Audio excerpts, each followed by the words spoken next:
And we're live to the community. Yes, sir, you are now live. Great, thank you. We are streaming live. We are at a regular meeting of the governing body in the council chambers. It is currently 5:03. I'm calling the meeting to order. We'll begin with the Pledge of Allegiance, led by Councilwoman Villarreal.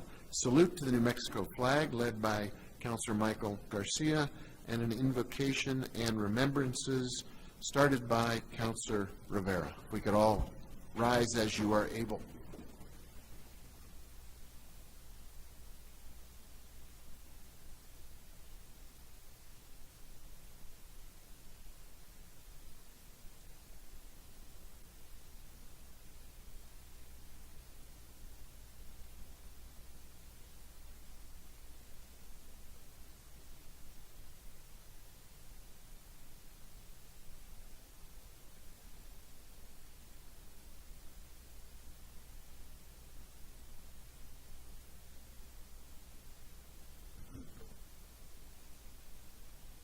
Heavenly Father, I'd like to thank you first and foremost for bringing us all back together. Though this room is cold at times, sometimes too hot, sometimes too crowded, but it is home, so we're glad to be back. I want to take a moment to just say a quick prayer for all the people that are being affected by the fires, residents, firefighters, military, other public safety people that are up there, people that are running supplies back and forth. This is really a difficult time, and it's bringing all of community together to care for one another, and that's important. So allow us to have a great meeting tonight, be respectful of each other, listen to each other, and get the public's work done in a meaningful way. In your name we pray. Amen. Mayor, if you want to take the remembrance. Thank you, Councilor. We're back live, so just raise your hand if you want to remember somebody or use this time to think about somebody special in our community or in your life. No hands at the moment. Let's do follow up on Councilor Rivera's prayer and thoughts for people so hard hit by this fire and the catastrophe it represents, loss of community, sense, history, land, property, animals. There's a lot of suffering, and we all need to work together to help each other. So let's take a moment of silence to think about helping each other.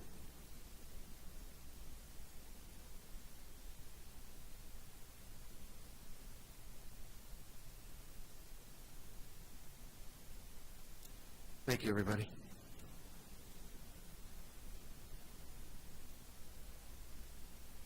Madam Clerk, can you please call the roll? Yes. Oh, your Can you mic's- hear me? Yeah, okay. Now we can, yeah. Okay, perfect. Mayor Weber, Present. Councilor Cassett. Here. I just want to know Councilor Chavez is excused. Councilor Lee Garcia. Here. Councilor Michael Garcia. Present. Councilor Lindell. Here. Councilor Rivera. Here. Councilor Romero-Worth. Here. Councilwoman Villarreal. Present. You have a quorum, Mayor. Thank you. Can I get a motion to approve the agenda, please? Move to approve. Second. We have a motion and a second to approve the agenda. Madam Clerk, could you call the roll? Actually, this is a voice vote, so all in Oh, favor. we're here. We're We here. don't have to call the agenda. We're present and all accounted for. Yes. All in favor of the motion, say aye. Aye. Opposed, say nay. Motion carries.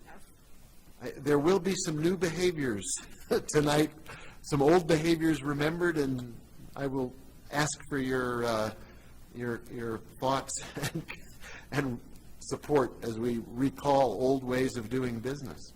Madam Clerk, item 7A then, please. Yes, item 7A is an update on the city response to wildland fires. I believe Director Akira Ochoa from our Community Health and Safety Department, as well as Brian Moya, our Fire Chief, and Brian Williams, our Santa Fe Emergency Management Director, are all here for presentation. Director Ochoa, you have the floor. I'm not sure your mic is on, however. Remember how to do that. Thank you, Mr. Mayor, members of the council.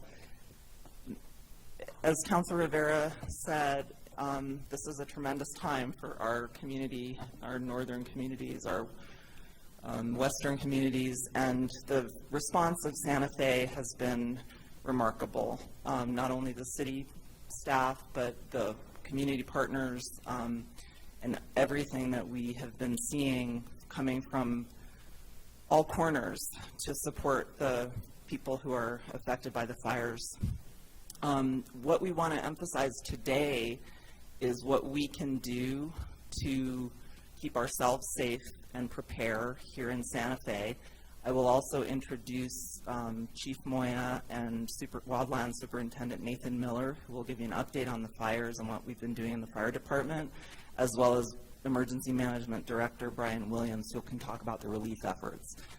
For my part, I'm just going to repeat some information I think folks have been hearing lately, but can't be said too often about how we can really always be prepared. And I think that one of the first things we need to think about doing is taking care of our own homes and the surrounding areas. We need to really clear our own homes, around the homes, 5 foot away, anything that could be flammable, 30 feet away, anything that could be really flammable. We want to think about fire and winds coming through unsealed areas, and so we want to go around and look at vents and closing off vents temporarily or screening them. We want to really trim back shrubs and tree branches, anything that comes closer again than 5 feet from our homes. We want to get rid of overhanging branches. A lot of us may be doing this anyway already since it's spring. And so in some ways this is a good extension of our spring cleaning. We want to definitely close all windows and doors in the case that we do need to leave our homes and lock them up to make sure that our valuables are protected. We want to store away patio furniture, cushions, and anything that's flammable. Just look around and think, what would fire like around here, and put it away. We want to definitely rake embers that can land in mulch, can really be dangerous, and so we want to rake anything close to our homes, including our deck areas.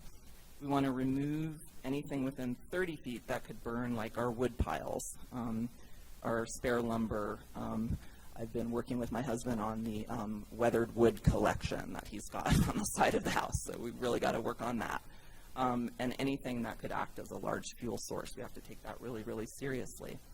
In terms of what we need to prepare in case we are in a position where we need to leave, we want to think about the 6 Ps, the people and pets that we need to make sure we can transport. Some of the folks in our families may have special needs around transportation, really think that through in advance.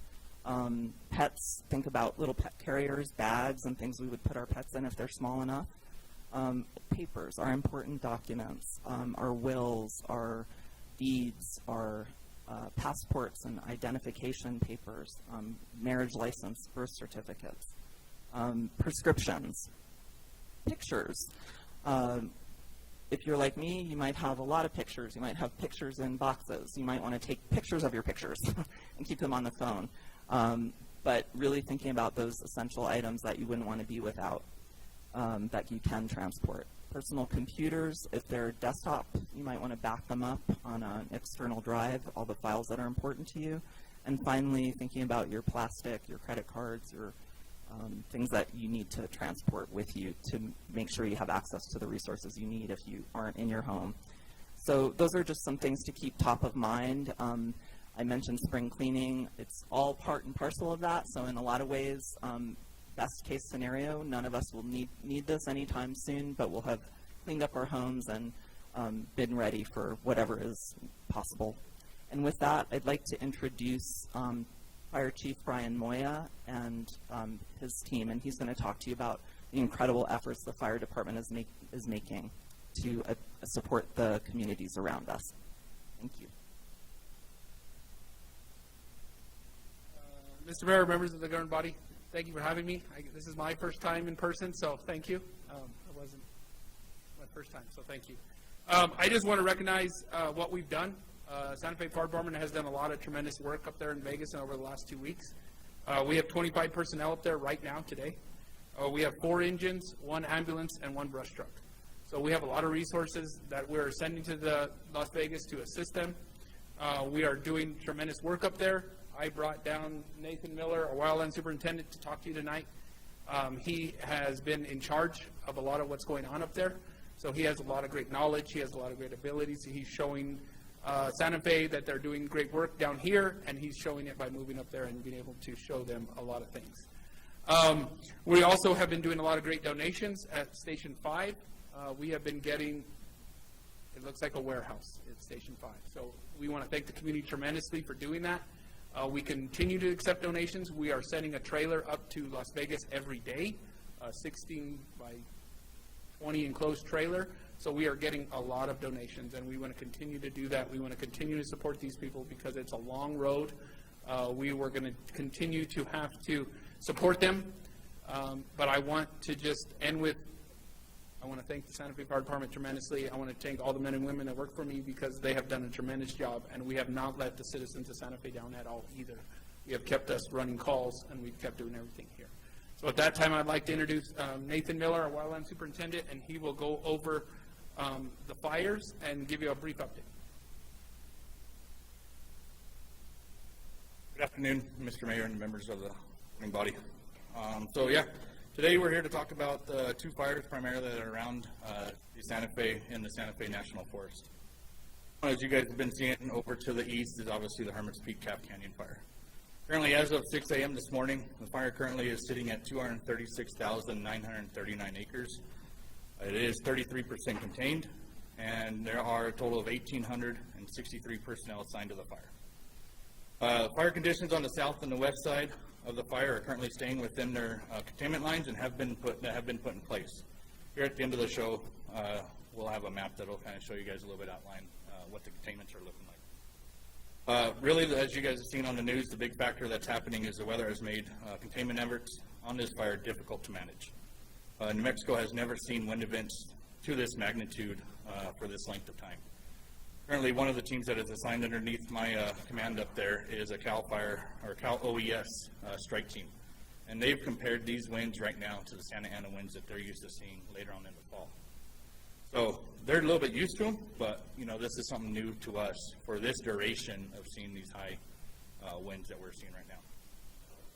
The second one that I'd like to talk about is the Cerro Pelado fire that's over to the west of Santa Fe in the Jemez Ranger District. As of 6 a.m. this morning, this fire is currently sitting at 42,491 acres. It is 11% contained still, and they have 1,017 personnel assigned to the fire. Again, with that one, the winds have also made it difficult to contain as well. In the map I'll show you here a little bit as well. The fire is currently 27 miles to the west of Santa Fe, and the way the winds are currently going do not pose any type of impact that we see to the city right now as a major threat of fire. We are seeing a little bit of the smoke here and there when it comes in, but as anything else, we don't think that there will be any type of impact at this current time. So this is the first map that we were able to bring up off of New Mexico Fire Info, just kind of showing the general location of where the Cerro Pelado fire is and how far away from the nearest communities that are surrounding it. As we can see down here in the bottom right corner, it says 27 miles to the city of Santa Fe. I'm not sure if that's going to the heart of Santa Fe or if that's going to the edge, but I would assume it's to the edge of the Santa Fe, over off of 599, let's just say Airport Road area. Then going up a little bit further to north, another area, 20 miles from Los Campanas. That's a county jurisdiction. And then we're looking at 11 miles to White Rock and currently 7 miles to Los Alamos is the closest flame that anything is to. And then back around is just everything else on the Jemez side, over in La Cueva and so forth.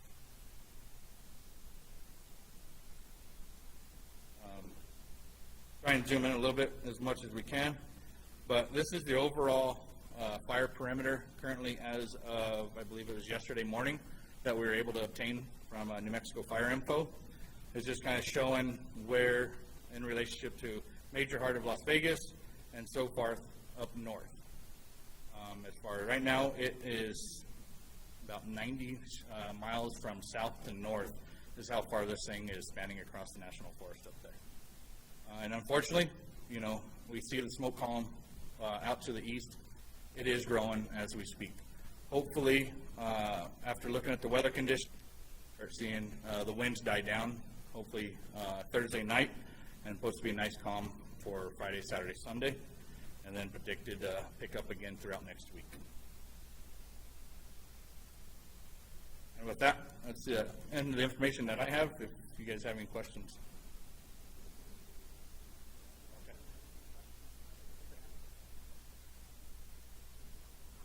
Thanks, everyone. I wanted to introduce Brian Williams, our Emergency Management Director. Before I do that, as you may know, we have stood up an emergency shelter at our Genevieve Chavez Community Center with the Red Cross. They opened at 11 a.m. today. We haven't had people arrive yet, but we're very ready for them. And the staff at GCCC have been tremendous. We just want to really thank them for all their hard work, overtime, getting the center ready. We also want to thank the members of the public for their patience with us. We've very much striven. Thank you, Mayor. We've strived. We've tried really hard to keep all of the programming offered at GCCC open. We've had to restrict a little bit, and we know the members of the public understand why we're needing to do that. I also really wanted to give a major shout out to Gino Rinaldi and the Senior Services Division. Earlier last week, they delivered 1,700 meals to the Las Vegas Senior Center, and that was greatly, greatly appreciated.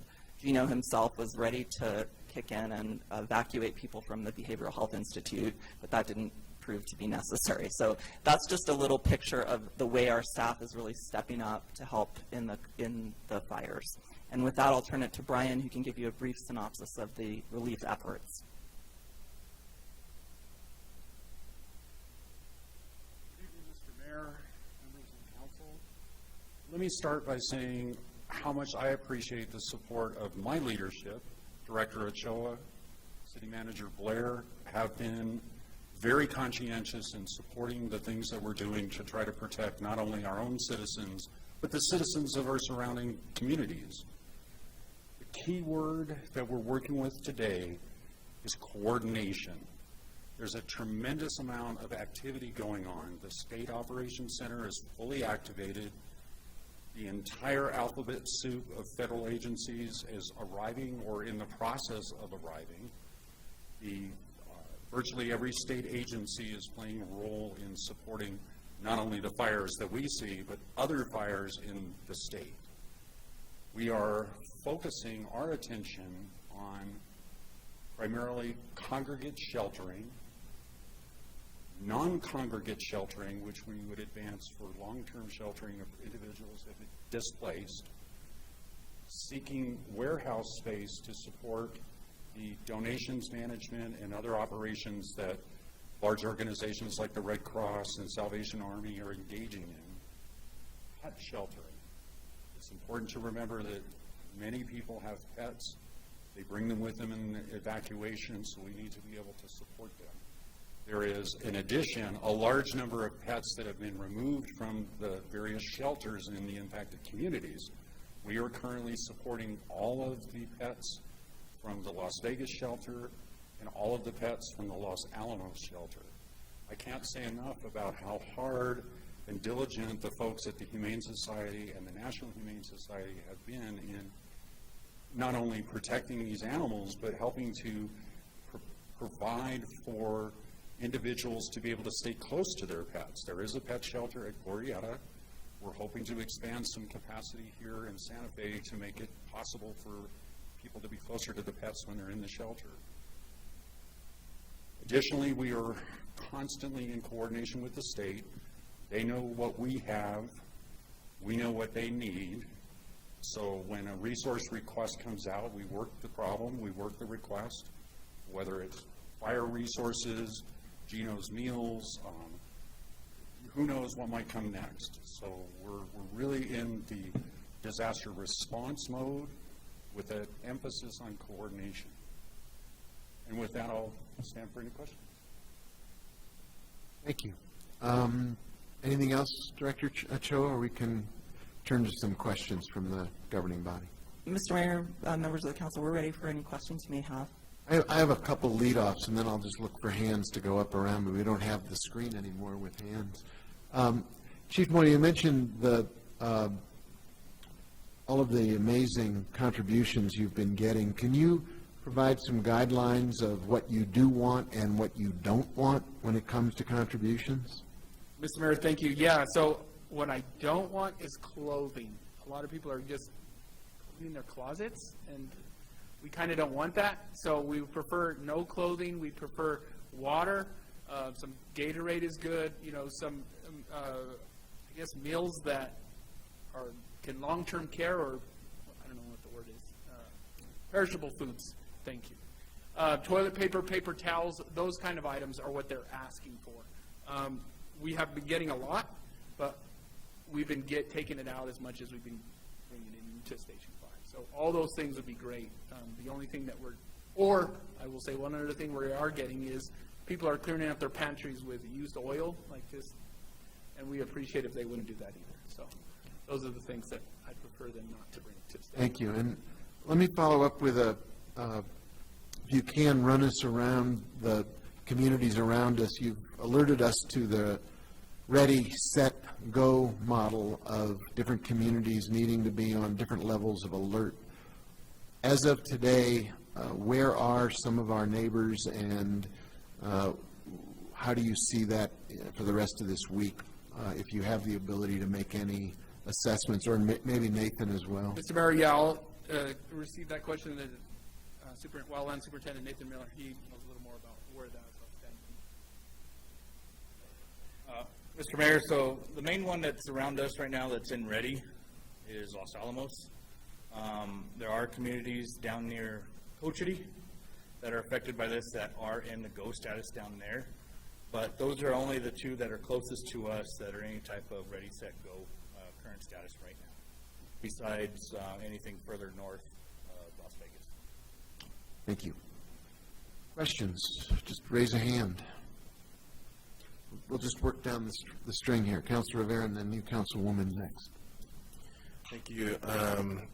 Chief Moya, so we have two different groups that are down there, right? The structural firefighters, which work here on a daily basis, and then the wildland team, which I believe Nathan's in charge of. Can you explain the difference between the two and how they get called up and what their jobs are? Yes, Mr. Mayor, Councilor Rivera, yeah, so we have two divisions up there. Nathan runs our wildland division, and we have 7 employees that work for him year-round, and we have currently 4 seasonals with him currently, and then we'll be hiring 5 more here at the end of the month. So we have Type 6, and that is a smaller brush truck that holds about 300 gallons on it, and that has been at the fire for 4 weeks already. So we have been actually providing resources to Vegas and the surrounding communities at a very early stage into the fire. They asked for our Type 1 engines, and that is specifically very different. That was coming from the state agencies, and that's who asked for our engines. So our Type 1 engines are more structural protections. We can't drive them up on wilderness roads or stuff like that. So we have, when the Forest Service asks, or when Nathan gets the request to proceed in getting these calls, we either get them from Ryan Williams got the call, and I can have him speak to that a little more, or we have the forestry call Nathan, and then we get it a different time. So right now we have our Type 3 engine also is up there, and that's a little bigger truck. Councilor Rivera saw it at the gas station or the grocery store the other day and called me and said it was pretty neat. So I would like to bring that in when it's back in town and show everybody, because it is a totally different kind of engine that we've never had in the city before. So retired Chief Eric Gutzenberg was able to purchase that. So we have that also protecting Vegas, and then we have 3 structural engines. So a lot of the times when I send people out, it's the wildland divisions that go on these bigger fires. When we have this kind of incident, we put everything to a side and we send everything we can to support these individuals. So normally it's Nathan, and we send 1 or 2 trucks out to support them, not the whole group. Your structural guys, the same that are here, are doing the same work that they would do here, protecting houses, structures within the city, maybe running ambulance calls, but Nathan's crew are up in the forest, right, doing that Correct. work? Correct. Mr. Mayor, Councilor Rivera, yeah, so we've actually, they've sent me pictures of the structural guys doing the same work that the wildland. So we might have a spot fire that's up on the mountain. We've been doing a lot of work, and Nathan can attest to this, in the Las Vegas watershed area. And we've been doing a lot of hiking and taking out hot spots and being able to not just stay in our big structural trucks and not be able to help. So we've been able to do that also. So yes, but also our wildland department is citywide. So every one of our wildland employees, or our fire department employees, are certified to fight wildland fires. So it's not just the 7 that Nathan has, it's the 180 that I have in the department on a daily basis that could fight a wildland fire and is certified to do it. There been any discussion about transitioning from the Las Vegas area to the Los Alamos fire? Mr. Mayor, Councilor Rivera, we've had conversations due to the winds and due to the fact that they've been able to put more planes on the Los Alamos fire. They have not been in that conversation. Brian Williams would get that call, and then me and him would have that conversation with Director Ochoa. And we've had that conversation on Monday, me and Nathan and Director Ochoa and Brian, to say, if this happens, are we ready to transition and help our neighbors to the west? And we're willing to do that at any moment's notice at this time.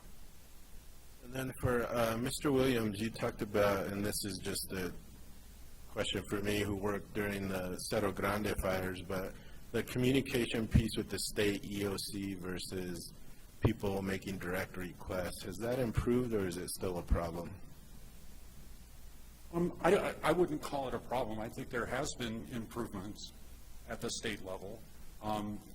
There's always going to be a certain amount of chaos in this kind of event. And there's always going to be a little bit of going around folks just to get the job done. But all in all, I think what we're seeing is a very positive, very committed response to this disaster and ultimately to the recovery that will come and last for months beyond that.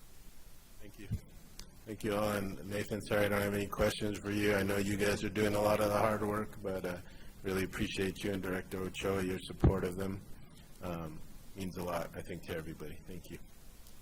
Thank you, Counselor. Councilwoman Villarreal. Thank you, Mayor. I just wanted to give my heartfelt thanks to all of you and the teams and people that are helping in so many ways that we don't see. And, I mean, not just our staff, but volunteers and people out there that really care and have time to be able to volunteer. And so I appreciate everything that you all are doing for coordination efforts and the fact that we have this, potential evacuees set up in case that we need that in the future. I also wanted to thank you specifically this weekend for the community preparedness meeting that was held for Upper Canyon neighborhood area. It was very helpful, I think, for that area that's particularly at high risk for wildland fires because they're so close to the watershed. And I just wanted to give a shout out to Porfirio Chavarria. He's such a good resource, and he's so good with our communities. I mean, people really respond to him. I just wanted to let you know how good he is with the public. And Kyle also presented on behalf of Brian and did an excellent job as well. So I just wanted to let you know that we have such great resources in our team that are able to convey things so that people don't panic, but that they're proactive. And so I just wanted to let you know how important that is to me and to my colleagues, that we have staff that can be able to talk to and communicate with the public in that way. So I really didn't have a question. I just wanted to let you know that I appreciated that. I learned a few things being able to go to part of that meeting. And so I just wanted to, again, shout out to Porfirio Chavarria and just really appreciative of him. So thank you. Thank you. Others? Councilor Lindell. Thank you, Mayor. Thank all of you. I think I've had conversations with most of you this week. Also, conversation earlier in the week with Ms. Helsek, and I appreciate, it's important that people know that you can go to the city website and right on the front page, you can learn about Ready, Set, Go. You can learn about appropriate ways to donate, appropriate places to take donations, updates on the fires.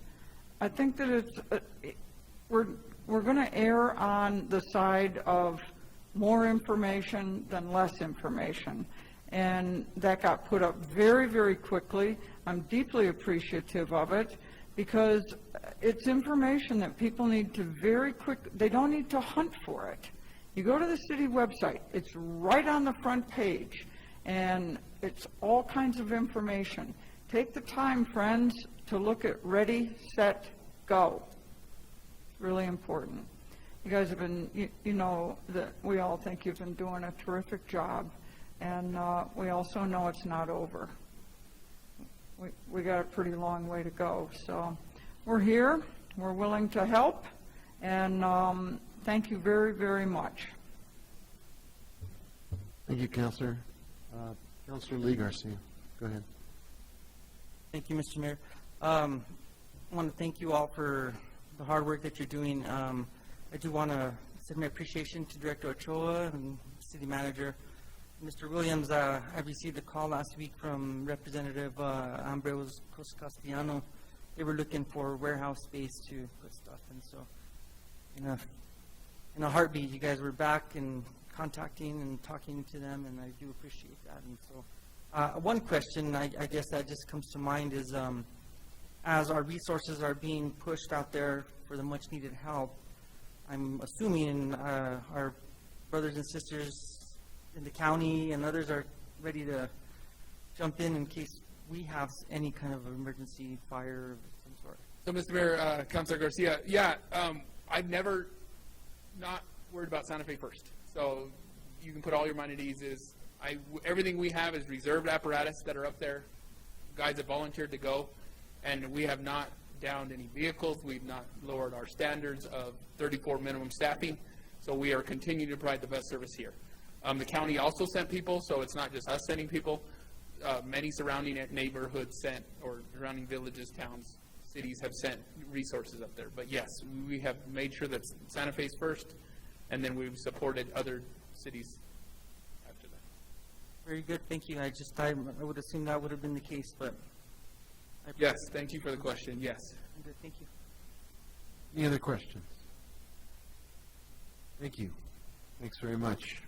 It's a lot of work. Nathan, I know you've been briefing us every morning at 10 a.m. on the dot. Even Saturday and Sunday, you were zooming in to keep us all very well informed, and your work is very much appreciated, and the whole crew, give them our gratitude and support.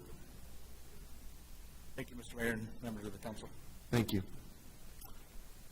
Madam Clerk, we have another presentation. You are correct. Item 7B is our culture, history, art, reconciliation, and truth, also known as CHART quarterly update. It's required by Resolution 2021-6 and 2021-56. Pauline Kamiyama, our Director of Santa Fe Arts and Culture, is here.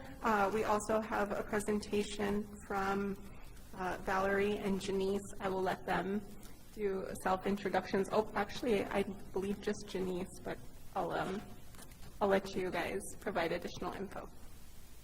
Great. Mr. Mayor, City Councilors, thank you so much. We're very excited to be here for our third quarter update on the Culture, History, Art, Reconciliation, Truth initiative. I'm here today with Janice Garib from Artful Life. She's the co-director on this initiative, and she'll introduce her folks in just a moment.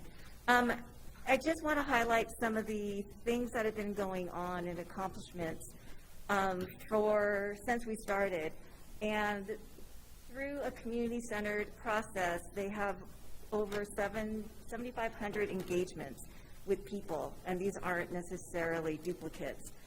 They've had 27 opportunities for dialogue, and what's really important about the dialogue sessions is that people are there to learn, they're there to share, but most importantly, which doesn't happen that often, is they take the time to listen to each other.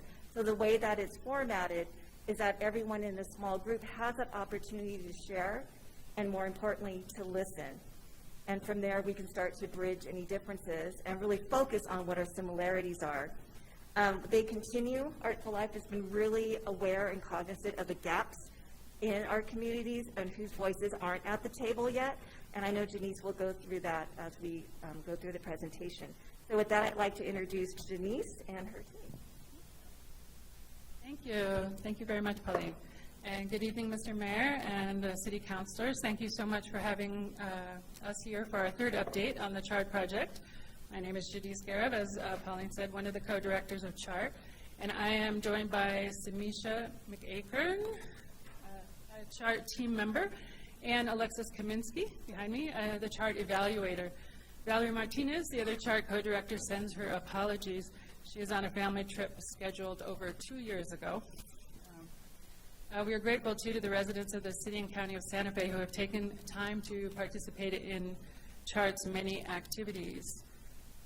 As a reminder, the goal of the CHART project is to foster mutual understanding of shared values among the people of Santa Fe, or Ogopoge, from diverse backgrounds, those sparked by controversies about monuments and statues. The project is much broader in scope and purpose and emphasizes community member to community member dialogue, storytelling, and listening. So our activities to date, I think you've seen this before. We have each quarter. We are now in the third quarter, or just past the third quarter, actually. In previous updates, we let you know about the structure and the process over time, how we have structured it.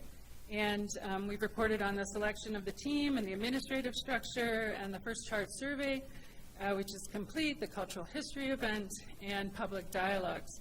So this past quarter, we launched into our continued activities shown in the third level of the triangle.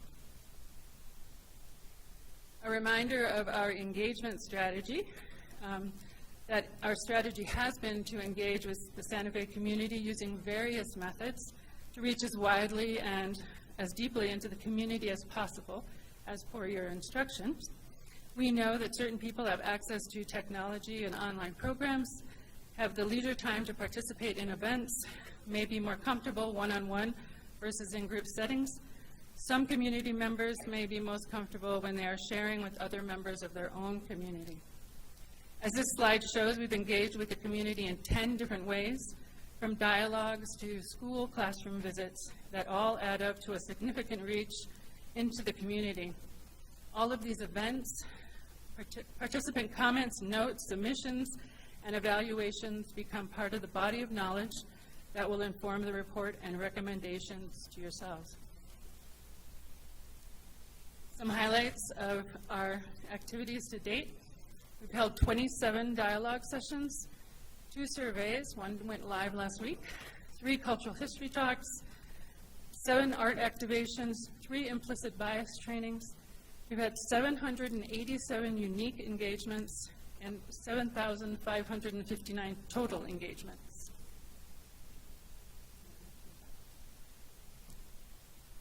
Some of the highlights for the third quarter.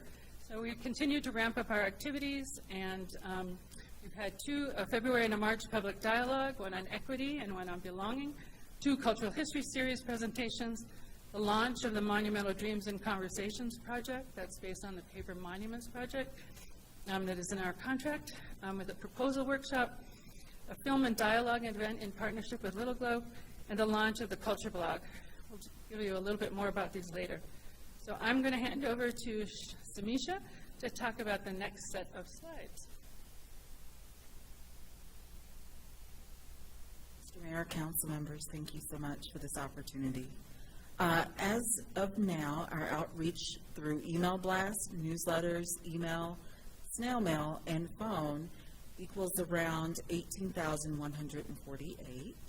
We have 577 CHART email contacts and 509 City of Santa Fe CHART contacts. Our engagements, as previously mentioned, include email, phone, registration for events, attendance, and et cetera. We have 7,559.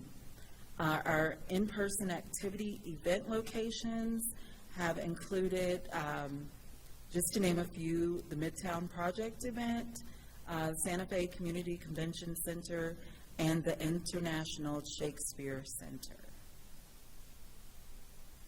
As far as organizations go, we've reached out to, or had outreach with 127 Santa Fe organizations, and we've had engagement with 42.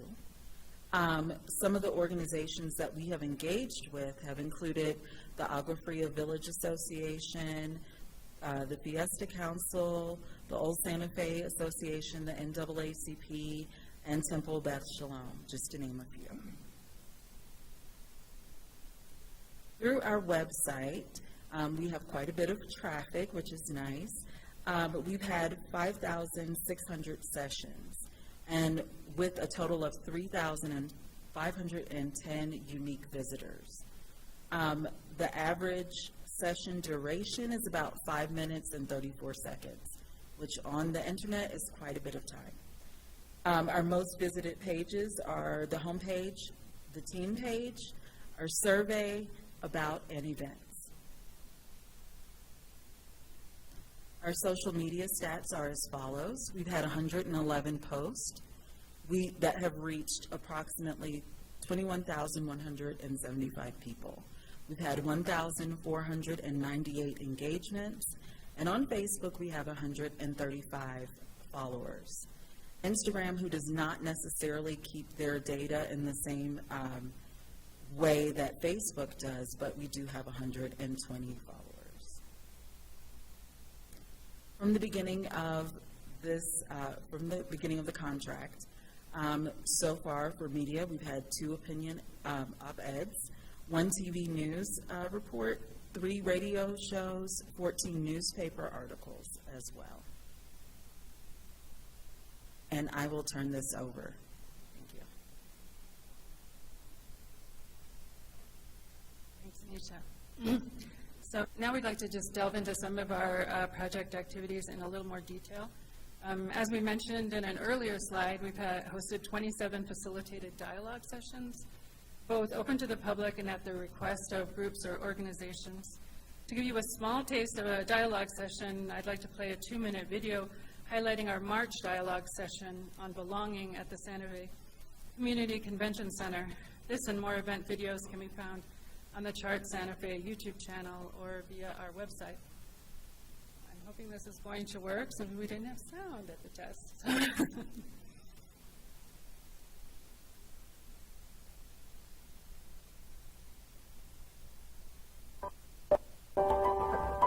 On March 20th, 2022, CHART held its first in-person public dialogue session after several months of virtual meetings that were necessary because of the COVID pandemic.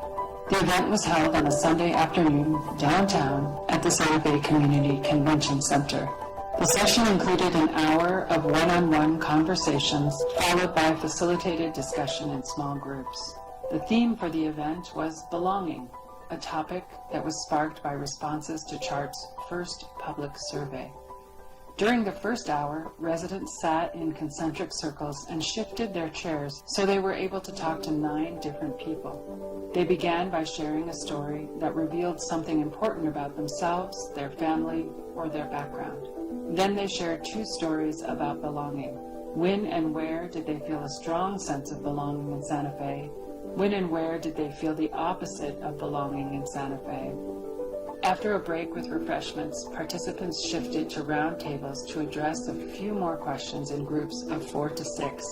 What did you hear your fellow Santa Feans say about feelings of belonging and not belonging? What encourages a sense of belonging in Santa Fe? And what prevents us from being a community of belonging? What can we do to build stronger relationships? CHART public dialogue sessions are designed to encourage honest sharing and listening with a goal of gaining a better understanding of diverse perspectives and opinions and working toward a mutual understanding of shared values. Careful notes are generated from each dialogue, and these become part of a large body of information that will inform recommendations to the City of Santa Fe governing body at the end of the project. CHART is grateful to the residents of the City and County of Santa Fe for their participation in these very important discussions about their community.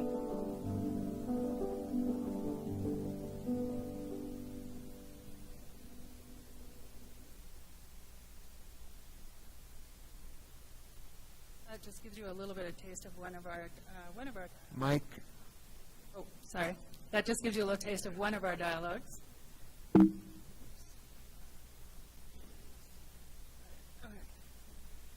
So one of the other main things that we do are our cultural history series. And so we've had two events in the last quarter.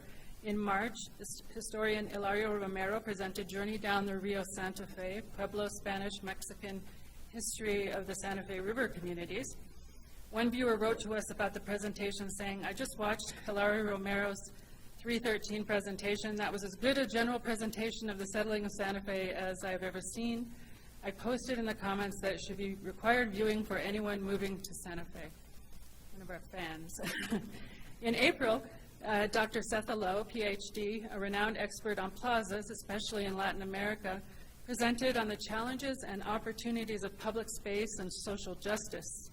She shared some of the qualities of a just public space and also threats to it: a lack of representation, including the erasure of local history and loss of cultural symbols, privatization, securitization, and social injustice. Participants went on to take what they learned from Dr. Lowe and converse in small groups about an existing plaza or public space in Santa Fe, or if they desired, to create a new just space in any location in Santa Fe County. Armed with pens, paper, and art supplies, they created their space while in conversation about what mattered to them. We know that a handful of speaking events will not get even close to exploring the depth and complexity of Santa Fe history and to highlight the many peoples, places, and events that happen or have happened here. To help fill in some of the gaps, we launched the Chart Culture blog. The blog is open for submissions. To date, we've shared stories of individuals such as Maria Benitez and Roxanne Swensel, historic places such as El Zaguan and the Japanese internment camp, and highlighted places to research or learn more, including the New Mexico Humanities Council and the History Library. Upcoming posts include oral histories of contemporary women Pueblo leaders and a talk on keeping cultural authenticity by a former Santa Fe city historian. Misha's going to walk you through this one. Let's hope. I'm going to focus mainly on our April events. On April 9th, we had the Monumental Dreams Workshop, where we had a slideshow of memorials and monuments worldwide, art supplies, and kid activities. That took place at Santa Fe Place Mall.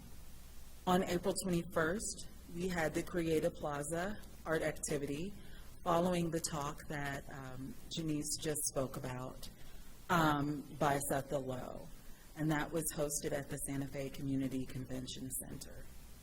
On April 28th, we had a partnership, with Little Globe, and we showed 4 short films followed by a dialogue session about what it feels like to live in Santa Fe.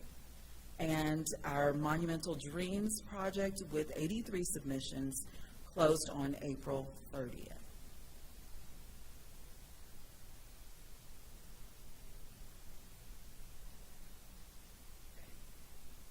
So, of course, one of the activities that's going on behind the scenes, it is not so public, is data collection from all of our many ways of engaging in the project. Some of the results of our data collection you're obviously seeing here tonight. A couple of highlights to indicate the amount of data we've already collected includes 150 pages of single-space responses to the first survey, 142 pages of single-space detailed notes from all the public activities, meetings, and interviews, and of course, you've seen our numbers on outreach and engagement and our social media stats. We will be continuing to collect data until the end of the project. Now I'd like to hand it over to our evaluator, Alexis Kaminsky, who will talk about the first chart survey.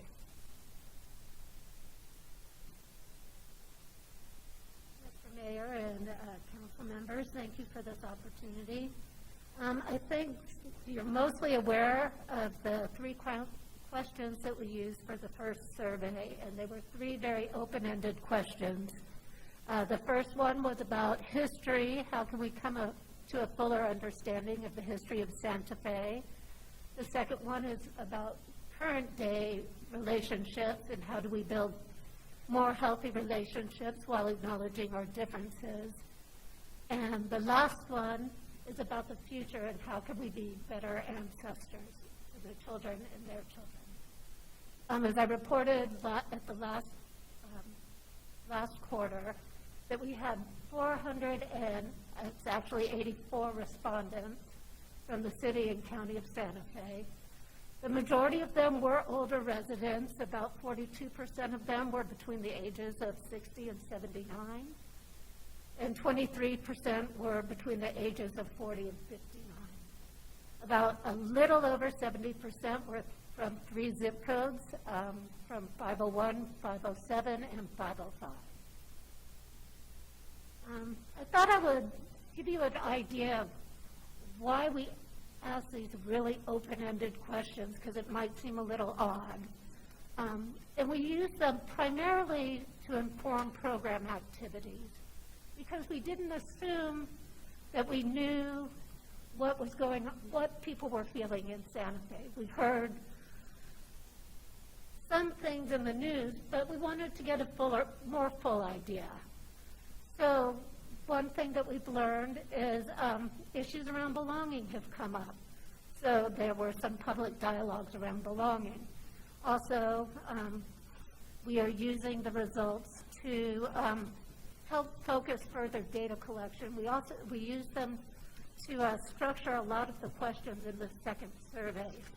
So in the second survey, one of the questions asked specifically about what to do with Soldiers Monument. And all of the response options came from what people had spoken about in the first survey.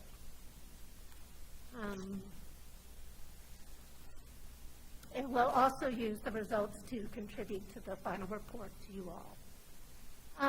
And there's some strengths and limitations to this approach, which I want to honor.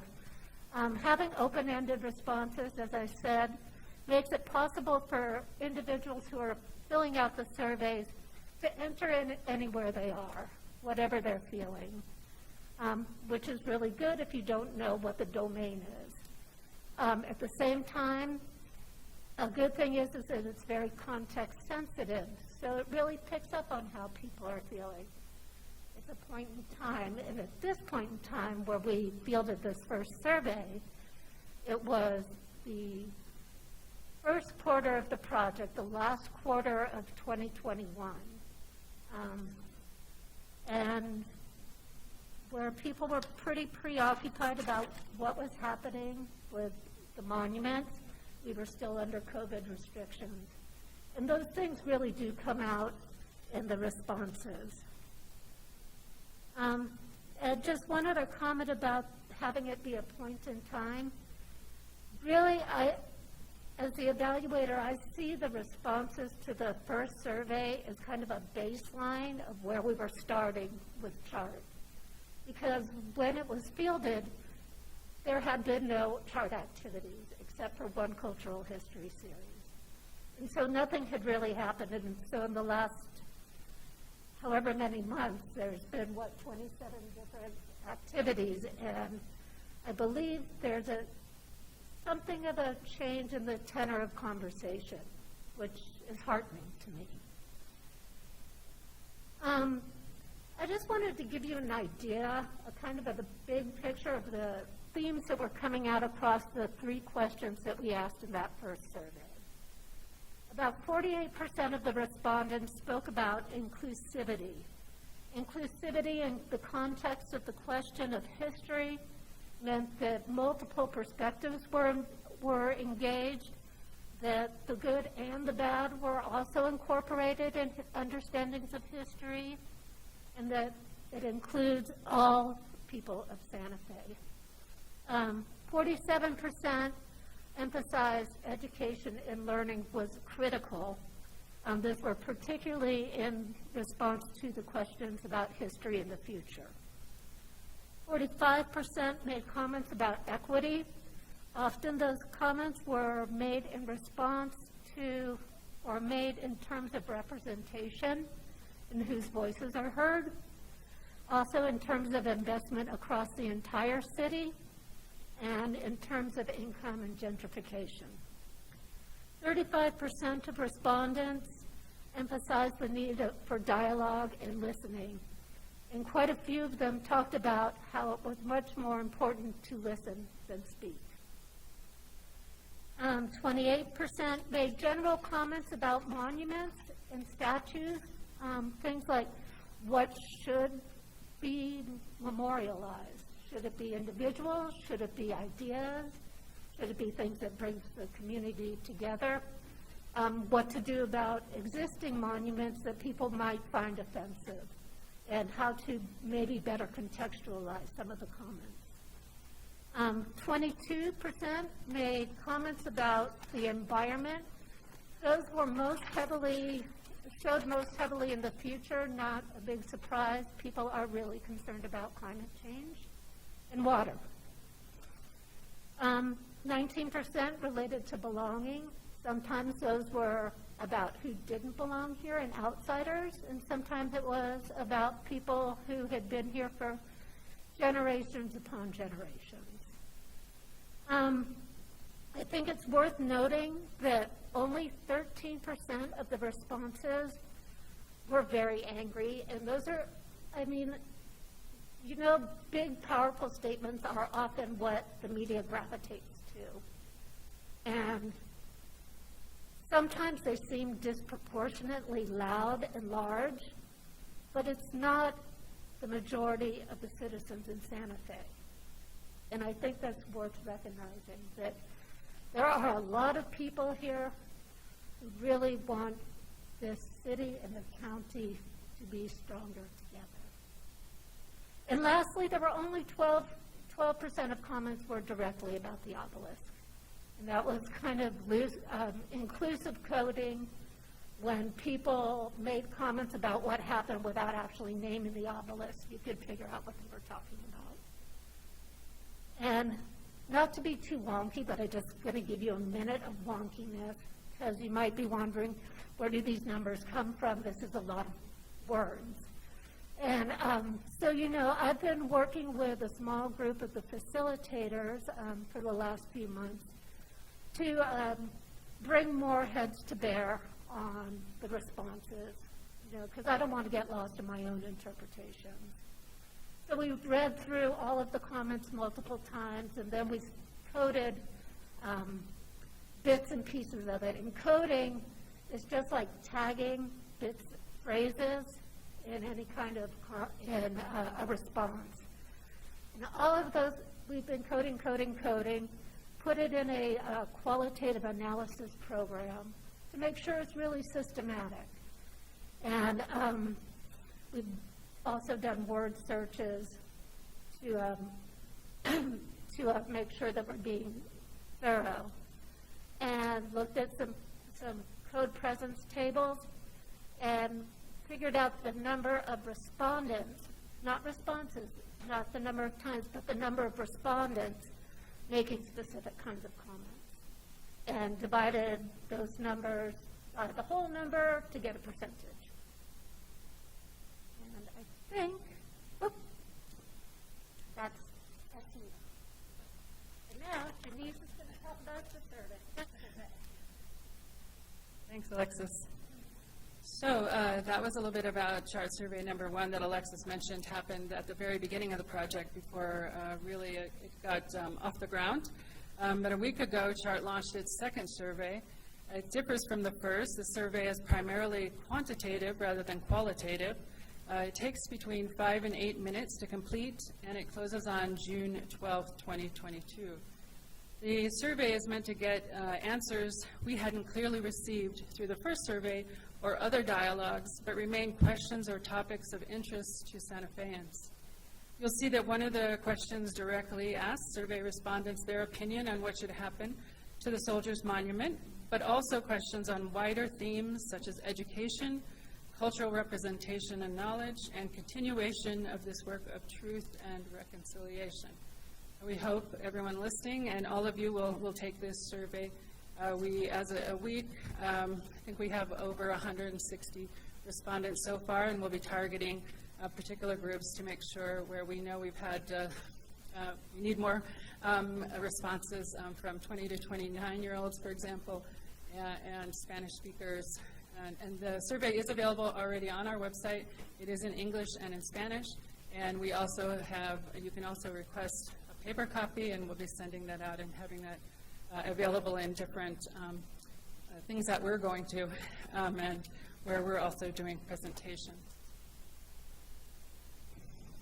So almost last but not least, implicit bias training. So we were required by our contract to provide implicit bias training for the City of Santa Fe leadership and to yourselves. In April, we held 2 sessions for city leadership presented by Dr. Finney Coleman, and you can see his bio there on the slide. And just a note that 85% of the participants expressed their interest in attending more such sessions. And in May, we provided the governing body members with opportunities to attend a training with Dr. Sonia Gibson-Rankin. Her bio is also there. We had 4 counselors participate, and we'll see how that goes forward for the rest of you. Almost to the end. So upcoming, some of the events that we have in progress are in the planning stages. Our Instagram campaign goes on. Our culture blog is continuing. Our cultural history series, we expect at least one more main event. One-on-one interviews are going on right now. Our Monumental Dreams and Conversations, we expect 2 public events to display all of the proposals that Santa Feans have submitted to us. Our charts number 2 survey, obviously, I just talked about. The community solutions table or process. We're going to have a culminating event at a local park and invite everybody in Santa Fe, but especially those who have been participating in the process. And then, of course, our final report and recommendations. Just one thing I'll mention, because I know some of you will probably have interest in the community solutions table. And here is a summary of our process. And we haven't yet completed all our activities. We have just begun reviewing attendee data, gathering the considerable amount of data we've collected in a usable form, and setting some tentative dates for meetings. We expect that the participants will meet over a weekend in early July, after having considerable time, we hope a month, to review all the data that will inform their recommendations. And this group will be intentionally diverse as per the governing body's directive. So that's the end of our presentation. Thank you for your kind attention, and we're happy to take any questions. Thank you. Let me just see hands of folks who want to raise questions. Councilor Lindell, Councilor Garcia. Councilor Lindell, you have the floor. Thank you, Mayor. Just one quick question. If someone were to go to the chart website, is it obvious on the front page how they can participate in survey number 2? Yes, right across the top in the menu, one of the buttons is survey, and I'll take them right to the survey page and the link to the actual survey on SurveyMonkey. Okay, just wanted to make sure that it was, if people aren't on the email list or whatever, that it's still easy for them to participate. Yes, yes. Thank you. Councilor Garcia. Thank you, Mr. Mayor. Thank you, Director Comey. I'm on the chart team for being here tonight. Nice to meet some of the team members and meet you in person. I've got 2 quick questions. And the first one, Alexis, with the data, and it revolves more so around the first survey. And I appreciate the word you used earlier, wonkiness, because I'm a data nerd. I love to get the data and really dig in. And so my question revolves around, are not only we, the governing body, but will the public have access to the responses? I know that we're kind of analyzing and trying to sift through, see trends, et cetera, but once this whole process is done, is that data and all that information collected going to be publicly available? I actually can't speak to that because it's not my data. But I believe My intention is to report it very richly and thoroughly, so that will be available to everybody. Okay.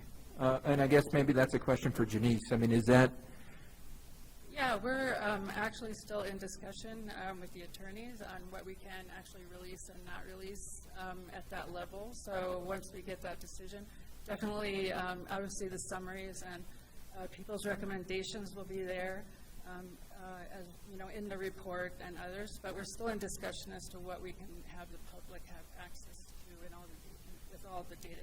As I said, just that survey, 150 pages of data. So as soon as we know what we can do, we'll let you know. okay, that's great, just because I know some folks of the public would like to have it. Me as the governing body member, I would like to have it. I know if it's embargoed, that's understandable. But I definitely would like to dig into that data. One comment around some of the data that was presented, and I think it was 13% that was reported that folks were angry. That's where data can be misleading in the sense, because that wasn't a direct question to community members. They were so open-ended, they're only 13% said, I'm angry. Whereas if we asked from the onset, give us a range from 1 to 5 Likert scale, very angry to happy, we would get more sufficient data. So I don't like, it's very misleading in that sense. And I when we present that type of information, we want to make sure that there's sound evidence for it. And when it's open-ended questions, it doesn't create that strong foundation for that. So I appreciate what's going into the data diving, the looking at the analysis and tagging and coding, et cetera. But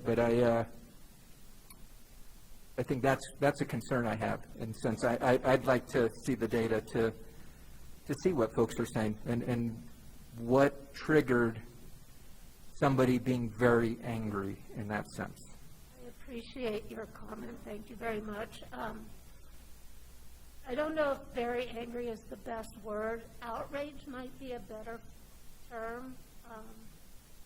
And you're correct. We did not ask that in a Likert scale kind of way. So there is some interpretation going on there. I appreciate the comment. No, absolutely, and I appreciate the deep dive that's currently going on with the first survey and what will be happening with the second one, which is going to be more easily able to analyze in that sense. The second question I got is for Janice in regards to the community solutions table. Do we know how many folks have currently qualified for that?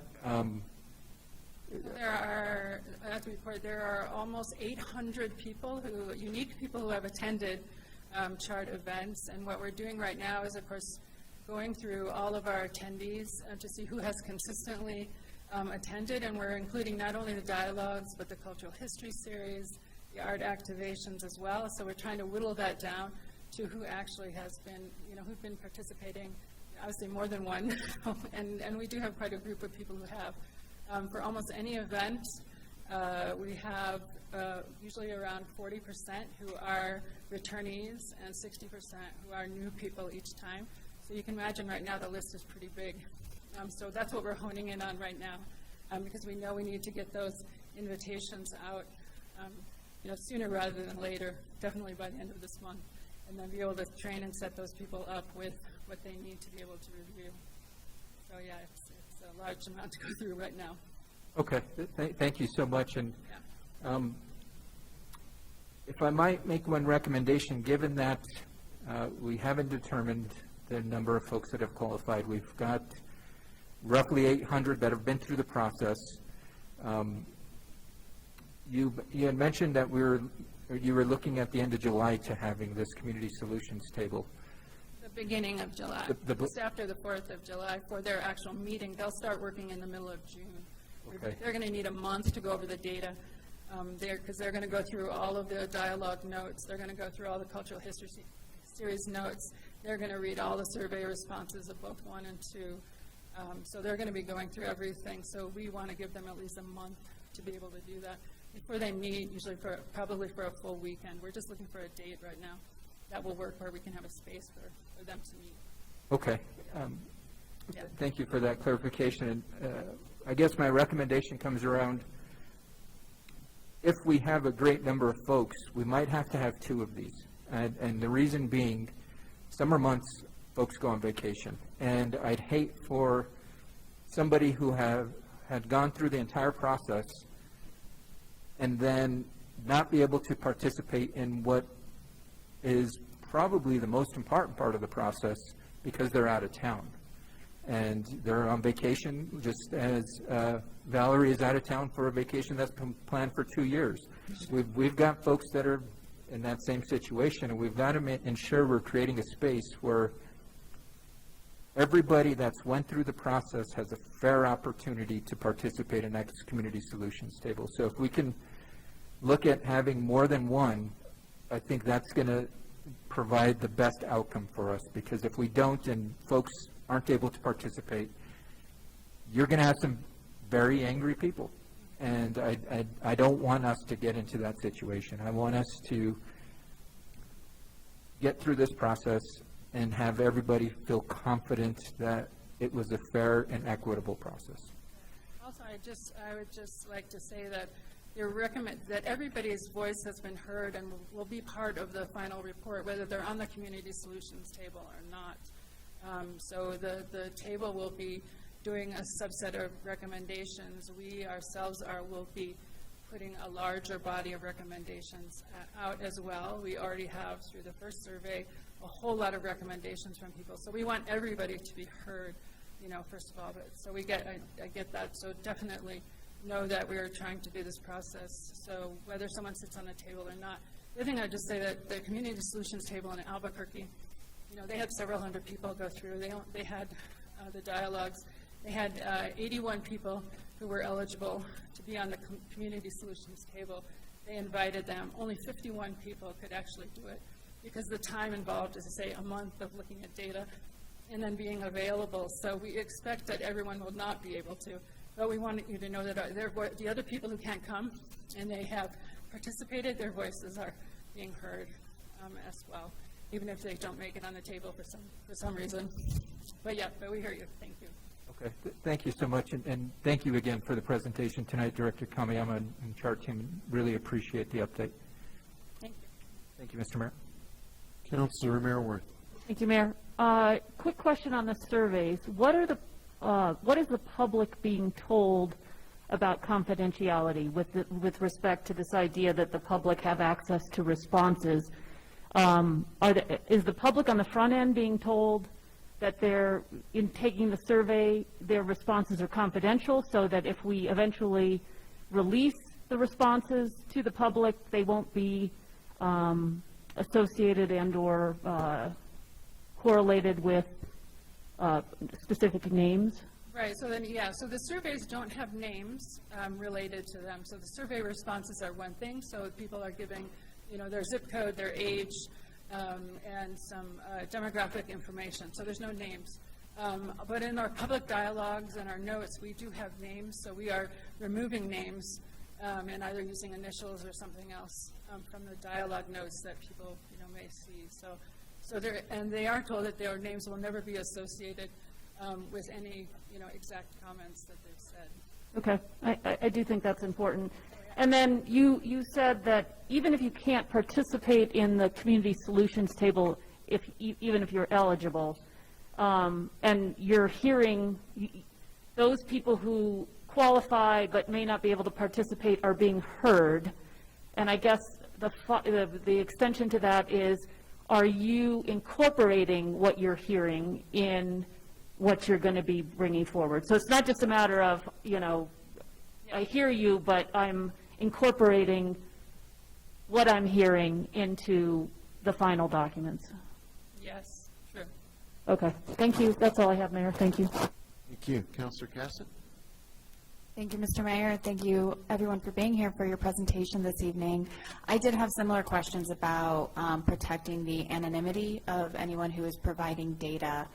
And I think my concern would be, I know with some qualitative data collection, there can be even if names are not associated, something that could still identify an individual. And then our data is also including one-on-one interviews and items of those nature. So I think that I would like to see caution in how any data, any raw data is available to the public, and really, you know, something as simple as, I live in the Bellama neighborhood and I grew up there and I live in the house that my parents raised me in. You know, that simply could identify somebody. And so I really, really want to make sure that we are cautious, as I know that these are topics that can be sensitive, and that individuals often will be more open if they know that that information is going to be protected. So I think that that is a much larger conversation about how any raw data is made available to the public and even members of the governing body. So as that is being considered, I want to be hearing more about that before we make any final decisions. Thank you. Thank you so much for that comment. I've been doing qualitative work for a very long time in small communities. And Santa Fe is a small community, and it is easy to figure out who people are, not by their name, but how they speak and what they reference. And it is a real concern to put out raw data specifically for that reason. So thank you for that comment. Councilor Rivera. Thank you, Mayor. The one-on-one interviews, how were those conducted, and the questions that were asked, were they the same one that were on the survey? Yeah, so the one-on-one interviews that are going on right now are to fill some of the gaps, first of all. So we know the 20 to 29-year-old Spanish-speaking and BIPOC community. So that's who we're targeting with this. These are people who have not participated in CHART so far as well. And so they are structured with a facilitator and a note taker. And basically, they use the questions from the first 3 public dialogues on monuments, equity, and belonging based on what the person that's being interviewed feels is their priority. And so that's how we're doing it. And for those listening, can you tell them what BIPOC means, since I have to be educated on that? Black, Indigenous, people of color. Thank you. The schools that were visited, I think there was only 3. Is there a plan to visit with more schools? So although we've only visited 3, we actually, everything we're doing is being shared for the whole Santa Fe public schools. So the survey, for instance, and others, we've made a couple of classroom visits. That's what you see. One of our team members and artists worked with one of the classrooms. We're also working with the Mayor's Youth Advisory Board to also get information out in the schools. And we just did an event at one of the schools as well. Some of our interns, 3 interns, who are high school members, they are actually doing interviews and some projects at their schools. That being Capitol, all the major schools here, but also Pewaukee High School as well. All right. And then since anonymity and confidentiality are being protected, why would there be an issue with getting the data out, the full data out to everyone? So we're in conversation with the city attorney about this whole subject. So until we get some kind of decision, we're gonna keep it confidential. We do expect that those who are a part of the community solutions table will be signing a confidentiality agreement, because we also want to kind of control how the information gets out there as well. So that comes to you guys first before it goes to the general public. So it may follow that there's some other releases of information after the report is done. Yeah, So we're working on that. All right, Mr. Martinez, the data is ours, correct? I mean, this is a public process. Public monies are being spent on it. We hired the group to actually do it. Is the data not ours? If you can't answer that right now, that's fine. The city attorney couldn't answer that earlier, so we're still in it. But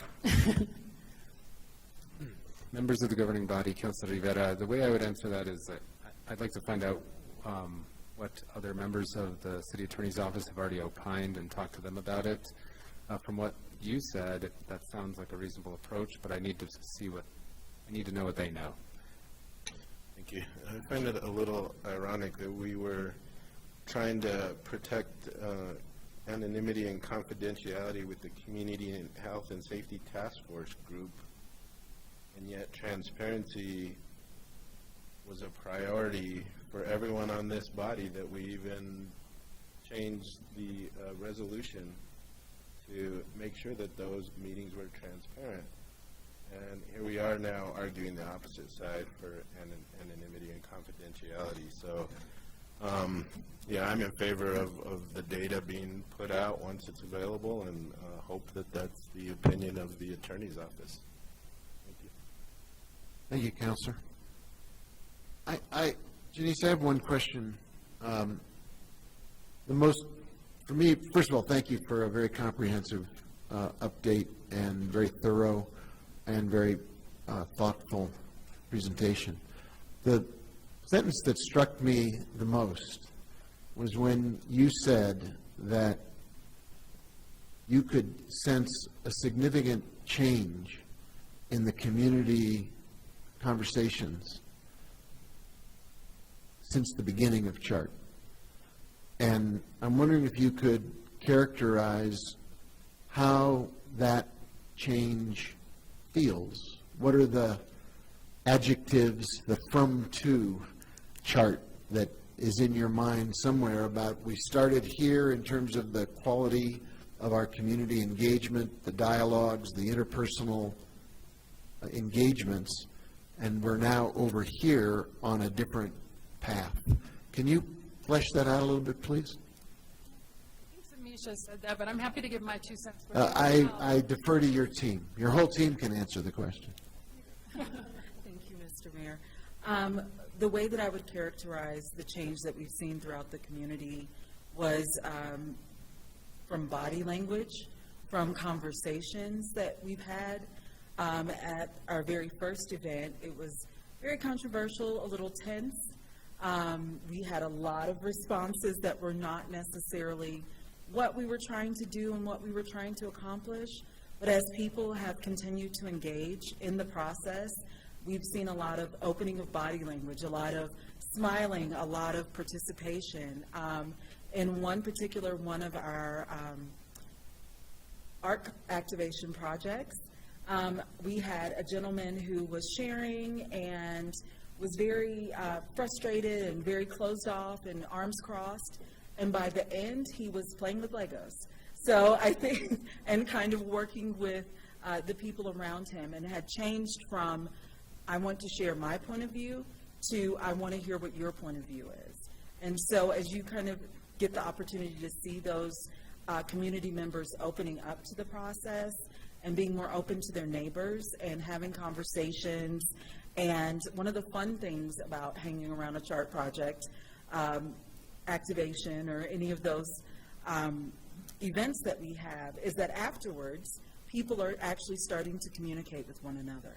So they went from, I'm coming in, I'm angry, I'm leaving angry, to I'm coming in and now I'm engaging with other community members. I've seen people exchange phone numbers, emails, and kind of open up their circle of friends throughout this process. So that's what I would say. Thank you. Any other questions? Very good, thank you. We appreciate your work and look forward to more information going forward. Thanks for being here. Thank you, everyone. And real Madam? quick, I want to make a real shameless plug for tomorrow's ribbon cutting ceremony, celebration of the Salvador Perez Pool murals, 3 o'clock. So you're all invited. Madam Clerk, could you take us to the next presentation, please? Yes. The last presentation tonight is our fiscal year 21 audit status update. This is being presented by Alexis Lotero, our interim finance director, and Ricky Pejarano, our interim assistant finance director. Mr. Blair, are you going to introduce this? Mr. Mayor, if I may, yes, please. I don't know protocol, Mr. Mayor, governing body. If I'm presenting as part of this, should I move to the podium or am I here? You're fine. Stay comfortable? Okay. You're not in a Zoom box anymore. I appreciate that. Thank you. Mr. Mayor, governing body, I know that we've spoken many times over the last few weeks about the status of our audit and what we're doing. As part of my presentation as city manager later tonight, I'll be talking a little bit about some of the things that are happening within the finance department, things that we're working on, et cetera. And so I'll be happy to fill you in on that. So we're trying to stay focused on the audit here in this presentation. We have some breaking news in that late this afternoon, I did get contacted by the state auditor's office asking to meet with him and with DFA Secretary Debbie Romero and with Donnie Quintana, who I believe is the head of the local government unit within DFA. And so we're working to set a meeting for next Tuesday where we'll be able to get what I would consider to be some guidance about best practices around our audits and our financial management and some of the things that were made reference to within the letter we received from CLA when they withdrew from the audit. Beyond that, I will defer details to Acting Finance Director Lotero and Deputy Acting Finance Director Bejarano, and I'll pass it over to them. Thank you very much, Mr. Mayor, members of the governing body, city manager. You're going to need to be a little closer to the mic. I'm trying to keep warm, sorry. Thank you. Thank you for having us this evening and allowing us.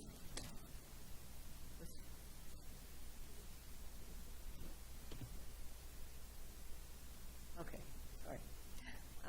Thank you for the opportunity to provide you with an update on the fiscal year 21 audit update. I'd like to introduce you to Ricky Bejarano, who will provide you with the update, and following his comments, we will stand for any questions you might have. Thank you, Mr. Mayor, members of the governing body.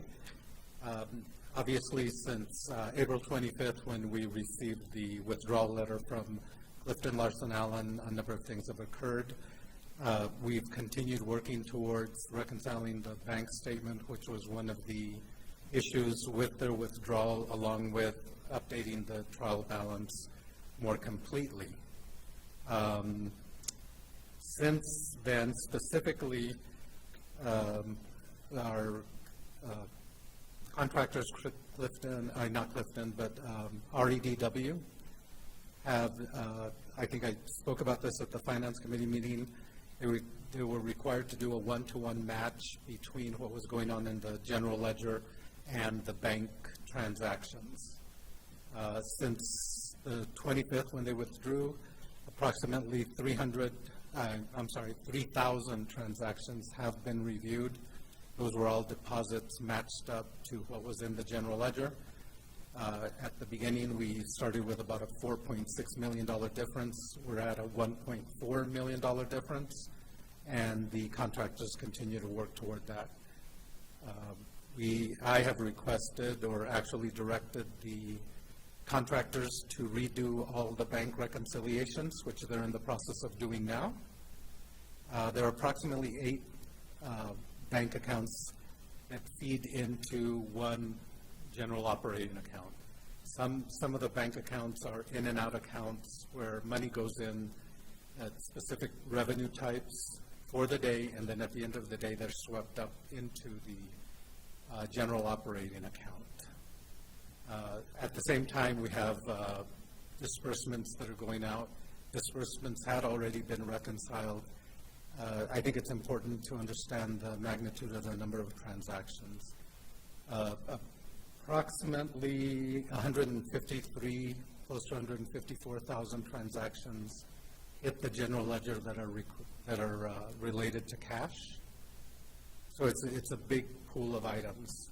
The problematic part was matching the revenues, because when our deposits are recorded into the general ledger in the Munis system, a number of those, in fact, a good number of those transactions are recorded as batch transactions, meaning there could be anywhere from 1 to 10 deposits with quite a few transactions within each deposit. We've made good progress with that. The other thing we're re-reviewing while we're waiting to receive direction from the state auditor as to how we're going to select the next auditor or how the next auditor is going to be selected for us. We're re-reviewing all the work with the general contractor, REDW, that has been done so far. It's given us a chance to step back and make sure that there aren't any other holes within the trial balance. With that, it's been a busy 2.5 weeks. I might add that it's not only our contractors that are working on this, but also staff. And right along with that, we're also doing catch-up on fiscal year 22 so that we still are expecting that 22 would be on time. With that, we stand for questions. Thank you both. Questions? Councilor Garcia. Thank you, Mr. Mayor. And I guess the question maybe goes for Mr. Bejarano, just given your expertise and experience dealing with a situation like this.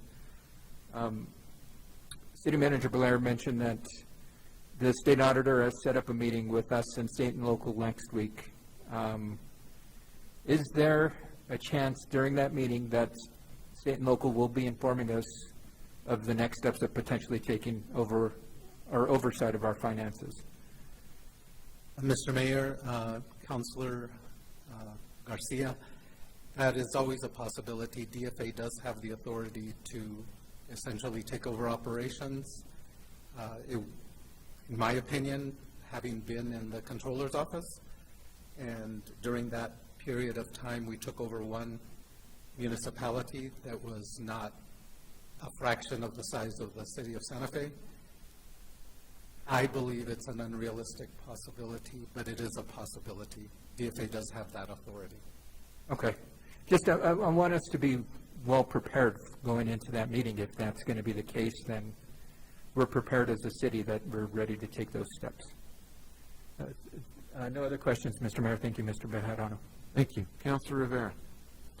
Not a question, just a comment, Mayor, but wanted to thank you both. I know at the Finance Committee, we beat you up with some tough questions, and that's really our job as being elected officials, is to ask those hard questions. And I know neither one of you were the director at the time, and you had smaller roles, but you stood there, you answered questions, and you really took some tough things, issues and questions from us, and I just wanted to tell you how much I appreciate that, and nothing personal involved in it. I hope you understand that it was just doing the public's business and asking the tough questions. So, but after hearing you guys after that meeting, I feel comfortable that this ship will be righted.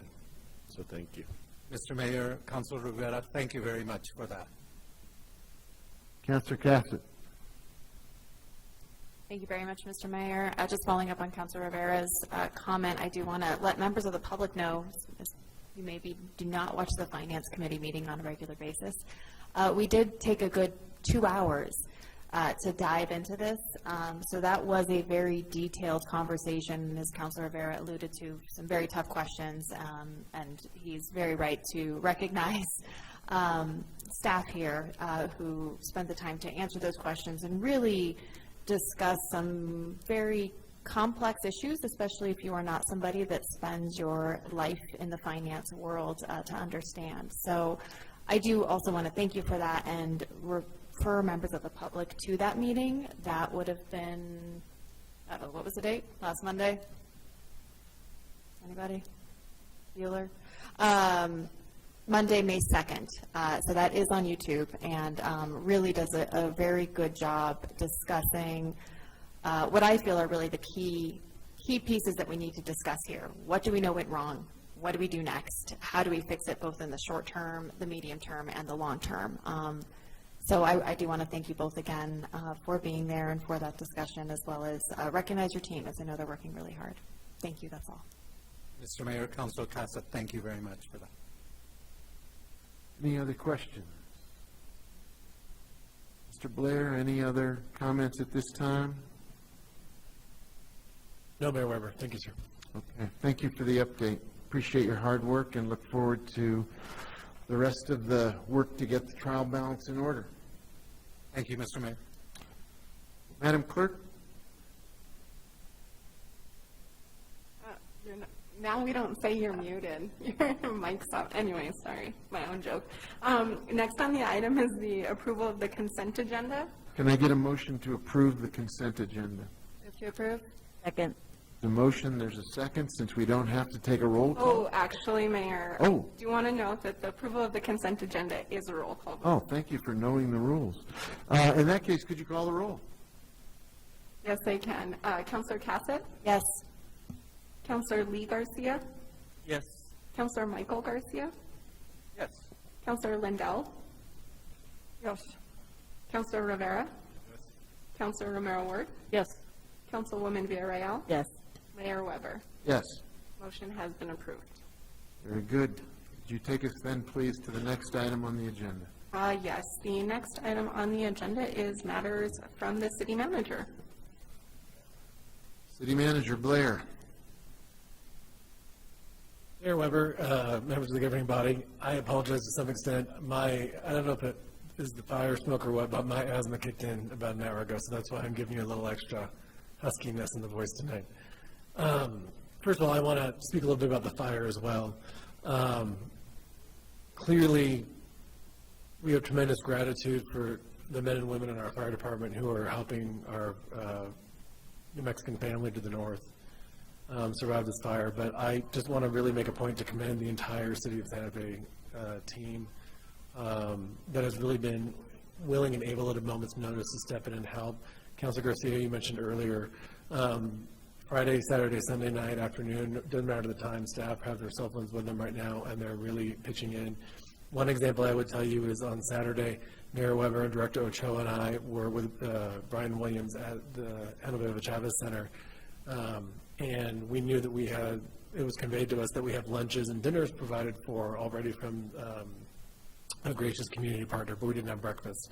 So I got our new deputy city manager on the phone who reached out to Randy Randall, Director Rich Brown, and others, and was able by Sunday morning to have identified that once we have residents there, breakfast is now provided as well. Our deputy city manager was also able to work with some of our state partners and others to enable that we'll have mobile charging units available for any evacuees who come to stay at our centers. It seems like it's small to us, not a big deal, but historically they have had to create these really complicated daisy chains of power cords and chargers. And as you might expect, if you are fleeing your home, being able to stay in touch with your family and your friends and your contacts is significantly important. So that's a big deal for us. And we're really grateful for everyone who has chipped in. And I'm grateful to you all as well. You all have been sharing questions and passing on information to us that's been useful in standing up the best support we can.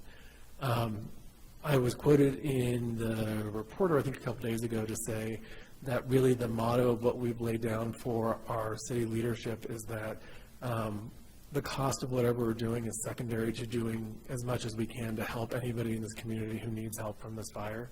And we will continue to act in that way and keep you informed of what's happening.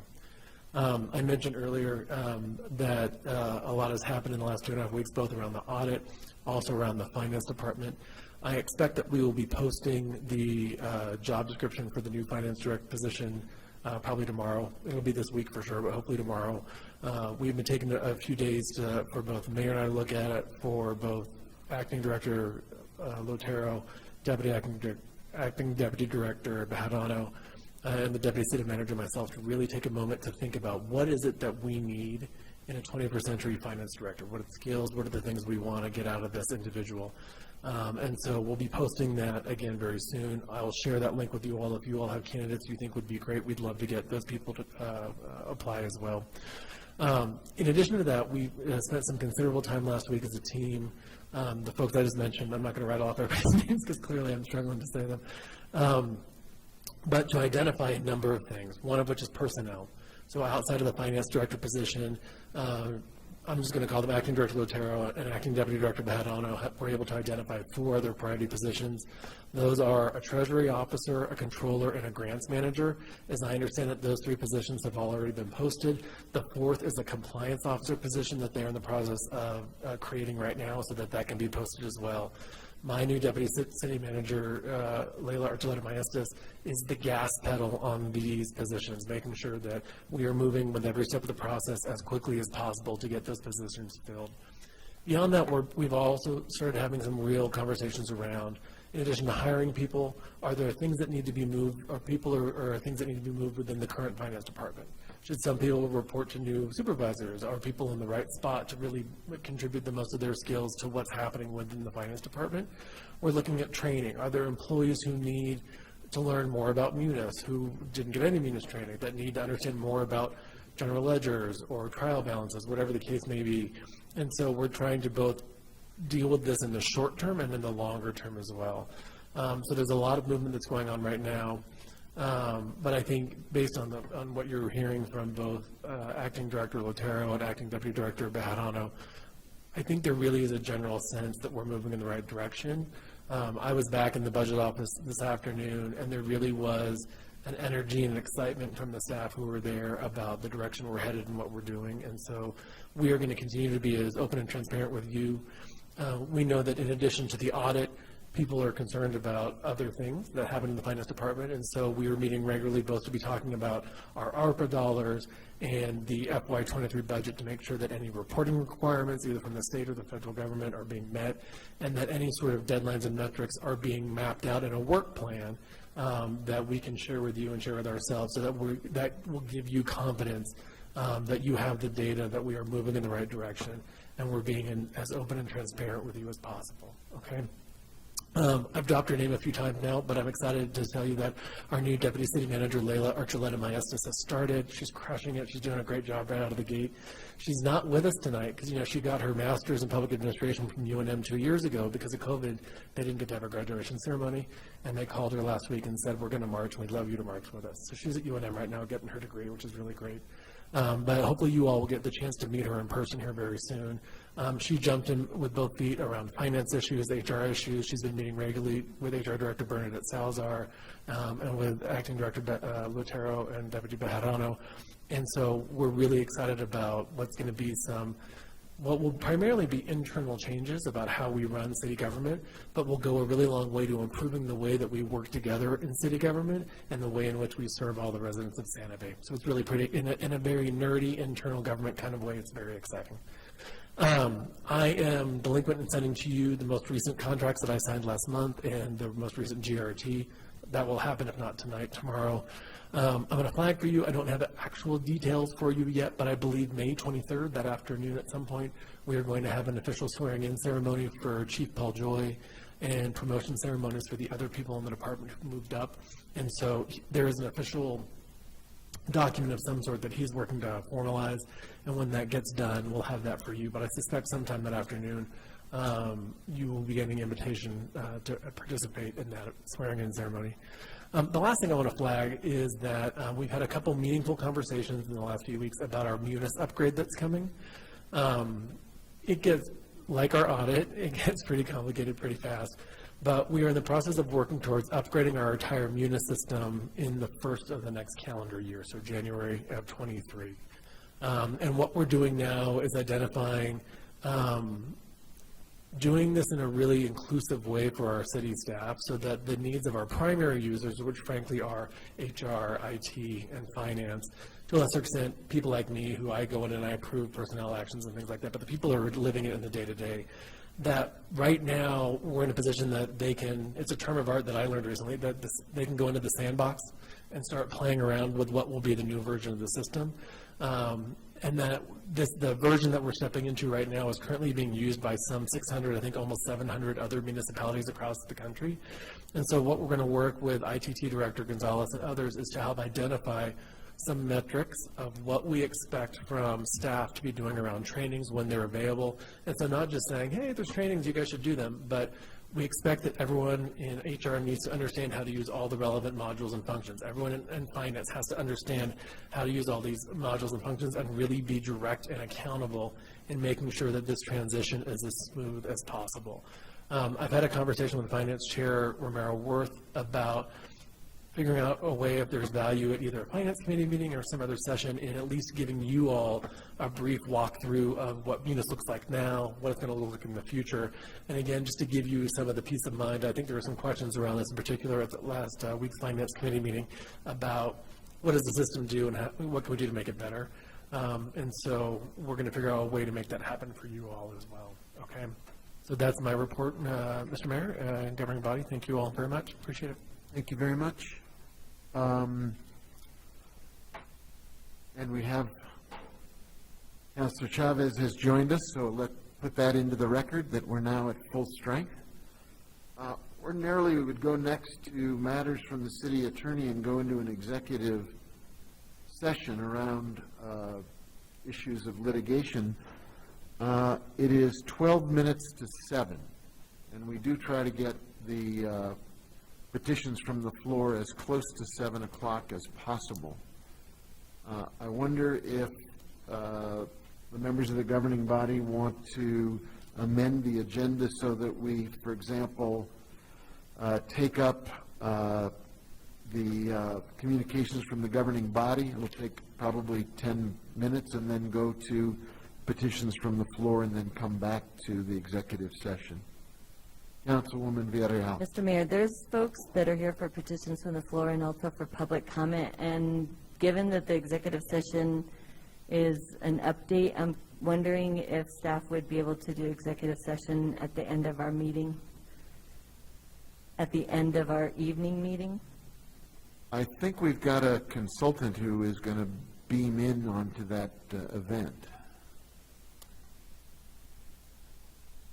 Mr. Mayor, members of the governing body, it's just me tonight, so I'll serve at the pleasure of the governing body.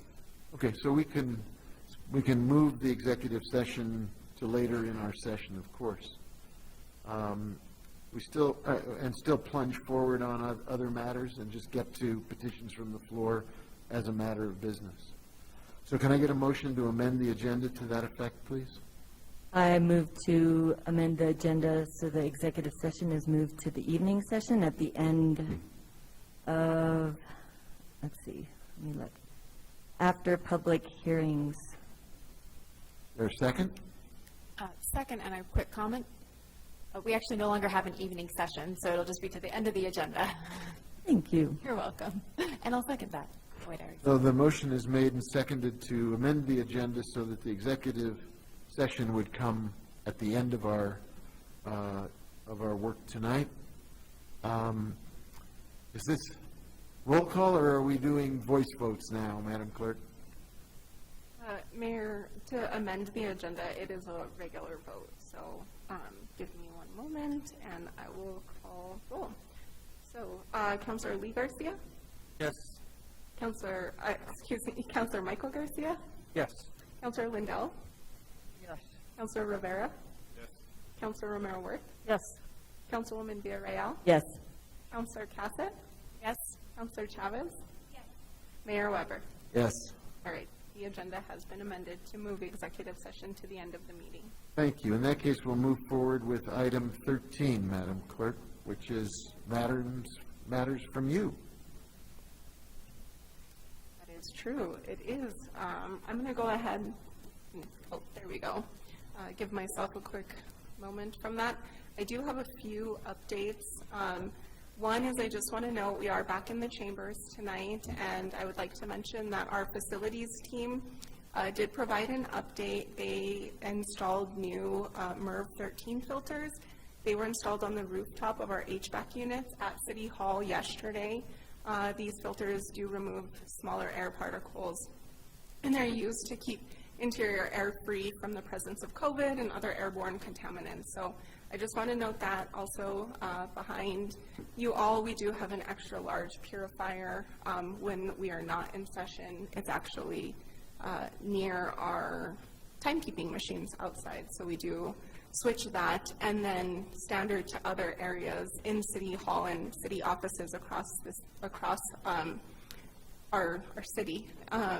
There was a disinfectant for high-touch areas, so just wanted to say thank you to our facilities team and being diligent, making sure that this room and, of course, City Hall and all of our facilities have really had additional attention over the last few years now. So anyways, thanks to our facilities team.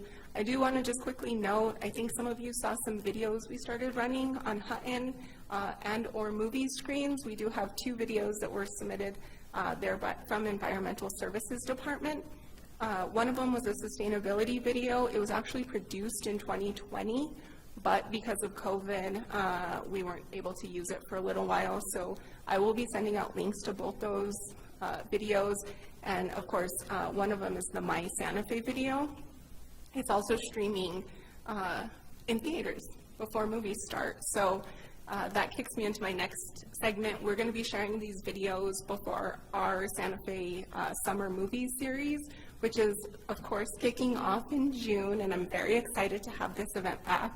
We will be showing movies on Friday nights, June 10th, June 17th, July 1st, July 8th, and July 15th. I'll be sending out information for those. And I just want to note that we are using new screens this year, so we can start the movies much earlier. I know there's probably some people who will enjoy that. They can start at 6 when the sun is still up and not at 9 p.m. One more quick note, redistricting proposals are available for public review right now. So if anybody would like to review the current proposals, they are available on our city website, which is santafenm.gov. And if you just scroll down, there's a little box that says redistricting. There's several maps. We also have loaded any changes in population for each of the proposals. If you'd like to join us in person, our next in-person meeting is May 24th at the main library. We also will have a meeting on June 14th at the Genoveva Chavez Center and June 28th at the Southside Library. All meetings do start at 5:30, and again, proposals are available online. And Councilwoman Lindell beat me to this earlier, but we did stand up a very, I think, informative fire page. It is, you can link to it from our homepage. But if not, you can also just type in santafenm.gov/wildfire-info 2022. And there's lots of great information. Again, I actually just want to thank everybody who's made coming back in person possible. IT has really been instrumental in testing technology, ensuring our streaming is working. Staff from the clerk's office, attorney's office, and from our community engagement side have also all been helpful for that. And I do want to note that we are working on legislation to allow governing body members and committee members to participate in meetings remotely. So I know that that's a question that's come up about hybrid, and as soon as we have legislation in place, it's something we're looking to accommodate. But I have received questions, so I just want to remind everybody that the state's Open Meeting Act requires boards, commission, committee members to participate in person unless it's difficult or impossible to be present. And our city law also requires that there be a declared emergency. That's the legislation we're working on to change that. So anyways, just a few quick updates. And again, I'm super excited that we're back. It's fun. And also thank you so much to everyone that's made it possible from our city team. Thank you. Communications from the governing body. I don't have to look at the Hollywood squares anymore. We're live and in person. Councilor Lee Garcia, communications from you. Just to thank you to the staff again for their diligence and their cooperation with the communities that are fighting the fires. And it's definitely something that's going to be not just now, but it's going to be a long process to rehabilitate and support these communities once the fire's out and get back on track to living their lives again. So thanks again. Thank you. Councilor Cassett. Thank you so much, Mr. Mayor. Oh, sorry. Still getting used to these things. I do really want to thank everybody. As Councilor Lee Garcia just mentioned, fighting the fires. We know that this is a huge emergency within our state, and really watching the community as well as our staff come together to do whatever we can has been encouraging, I suppose. I'm not quite sure encouraging is a word that I would use in this situation normally, but it is really wonderful to see the way that we can all pull together. It is wonderful to be back here with everybody. Really, really wonderful, and thank you so much to the staff. I was here on Thursday or Friday last week, and there was the IT team, they were all in here trying to test different things. So a lot of work went into bringing us back in person. And I really want to thank everybody for that work. I know that as we continue to move into hybrid, that is also going to be a heavy lift. And a lot of people don't see what's going on behind the scenes. So thank you so much, everyone, for your troubleshooting, for figuring out how we can best make this work, how we can take kind of what do we want to take from COVID? That's been one of the questions that I've had, and definitely that ability for public to beam in virtually, you know, it's a great way that we can expand public participation. So thank you so much for your work on moving forward with that. The other thing I want to mention is that it is Bike Month this month, and there's some really cool events going on this weekend. There's the Art by Bike event that will be taking place starting at Frenchies Field. There's a pop-up. I'm sure Michael Garcia can speak to this in more detail than I can, and I will let him do so. But that is going to be a really fun event, and I really encourage the community to come out. There's also a alley cat race, which I'm not quite sure where the term comes from, but apparently it's a race where you go and collect beads and then you come back.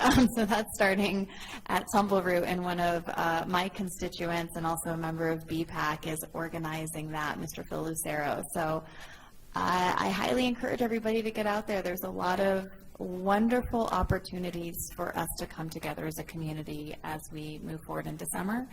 And I am really looking forward to seeing everybody out there and getting to interact with people again. It's been a long pandemic, and we're not out of it yet, but it is exciting to see some of these events coming back and really moving forward. So that is all. Thank you. Thank you. Councilor Mayor. Thank you, Mayor. I just pick up on good things that have come out of this pandemic and COVID.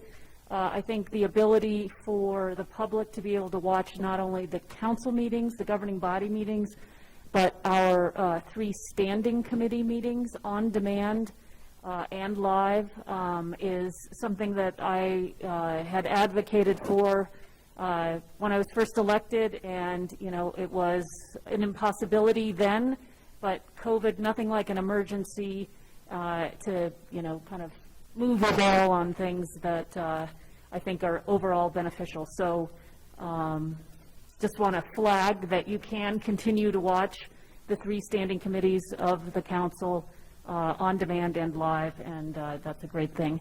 Also, just want to thank our staff and all the work that's going on, echoing Councilor Lee Garcia in supporting the communities that are around us and that are really struggling, and it is going to be a long haul, and I know it's been a lot of work. So really want to make sure that we're acknowledging our folks for all the work they're doing, and also the community for the contributions they're making, both of things and of money and of their time, some of them. So just really great effort, and thank you. Thank you, Mayor. Thank you. Councilor Lindell. Councilwoman Villarreal. Thank you, Mayor. Just a lot of thank yous. First, as I said, the emergency preparedness training for the Upper Canyon Road Association was really special. A lot of turnout from the neighborhood area, so just wanted to thank staff again for that. Very informative event. Also wanted to thank the Arts and Culture Department for organizing the ribbon cutting for Sophia Van Luchen. It was very special to be out in public and to honor a young artist. So she has a piece that's on the northwest side of the convention center, so please check it out. And also just wanted to thank LifeLink for the Mental Health and Wellness, Mental Health and Wellbeing Community Festival. There's a lot of good information from providers in the community. There was performances, and there was also just good vibes and people feeling good about being around each other. And last, just I'll let my colleague talk more about the May Bike Month, but I think it's just really important we have these events and involve people in different ways to talk about multimodal possibilities. So thank you very much. Thank you. Councilor Garcia. Thank you, Mr. Mayor. I guess I'll start with Bike Month, since a couple of folks mentioned it. As I mentioned last meeting, May is Bike Month. Tons of events going on, so much I can't even rattle them off.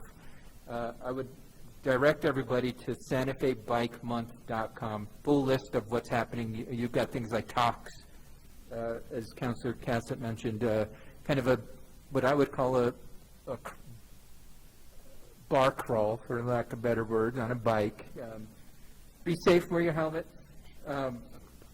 Baiku, as I mentioned in the last one, I'm definitely going to hit this Baiku thing up. I'm going to put my haiku skills to the test and my biking skills to the test, and I challenge any of my colleagues here on the dais to let's see what kind of linguistic skills we have here, and maybe we can challenge some folks in the community. But in all honesty, this is a great opportunity for folks to really engage and be active and take advantage of the amenities that the city is providing in regards to biking. We're really trying to be progressive in making Santa Fe become, if not the best bike-friendly city in the state.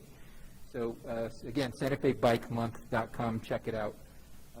Tomorrow we've got the ribbon cutting that Director Kamayama mentioned over at Salvador Pettis. Agua es Vida, that's the name of the mural. Water is life. Super pumped to check it out. It's at the Salvador Pettis pool. It's a pool I grew up going to, and I had a sneak peek at it, and it's an awesome mural. So I encourage the community to get out and check that out.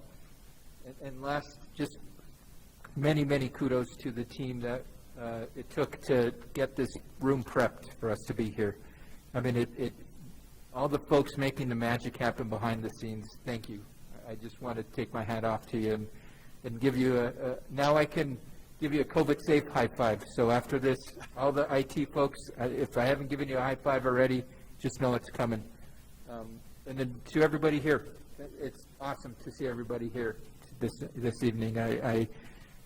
We sometimes see each other in person, but there's nothing like us having a meeting in person. So I look forward to us having meetings again and everybody being safe. And yeah, let's get some great work done for the city. Thank you, Mr. Mayor. Thank you, Councilor. Councilor Rivera. Thank you, Mayor. I too want to thank all the staff that prepared this room so that we could be here this evening. We started Monday. It was a really fast meeting, so I'm not sure we got much testing out of it, but they did a great job, and glad that we're here tonight. Along with the firefighters and with everyone that we have volunteering to work around the fires directly, I want to thank their families as well, because they're putting a lot of effort into what's going on. If we have a firefighter that's up there volunteering for something, that means that the family member has to pick up the additional work of maybe taking kids to school, picking kids up and doing those extra activities that they wouldn't have normally done if they were sharing duties with someone that's up there volunteering. So thank you to those families as well. That sacrifice that they're making for the community as well, I think should be recognized. So thank you, Mayor. Thank you. Councilor Chavez. First, I want to apologize for being tardy, and I want to thank everyone for allowing me to see my daughter perform at her first gymnastics little debut. It was really exciting, so excuse me, but thank you for allowing me to do that. I too want to thank everyone that has made this happen. I think Councilor Lee and I have been very excited to be back to be in person. It's not back for us. Monday was fun and quick. But you could tell there was so much work and thought that went into make this happen, and the thought is just continuing so that the city can continue to include as many people as possible to be part of these meetings, which I think is really important. I too, working for Santa Fe Public Schools, I have had a lot of employees impacted by the fires, a lot of loss, but I'm amazed by how it's brought the community together. There is so much giving. So we have people who are fighting the fires. We have people who are feeding those that are in shelters. We have people sheltering strangers they've never met.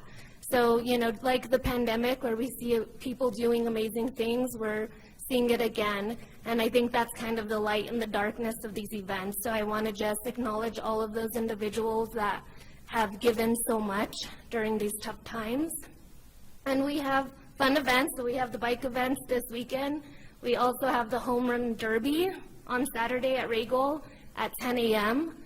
We have the Northern New Mexico Cheer Competition on Sunday, or opening day on Sunday at 10 a.m. at Santa Fe High School. So there's a lot to do this weekend. I hope to see you all out there. I know that I'll be making multiple stops, so I hope to see you there. Thank you, Mayor. Thank you, Counselor.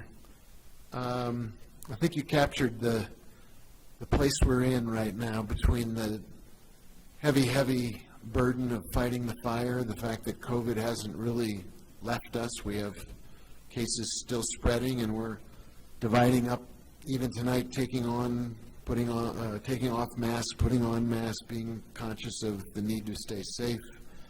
And then we've got amazing celebrations going on, and we need to be able to have fun at the same time that we take care of each other in these difficult and challenging times. You all mentioned a number of amazing events that are forthcoming. I would add one more that will happen starting on the 20th of this month, which is a literary festival.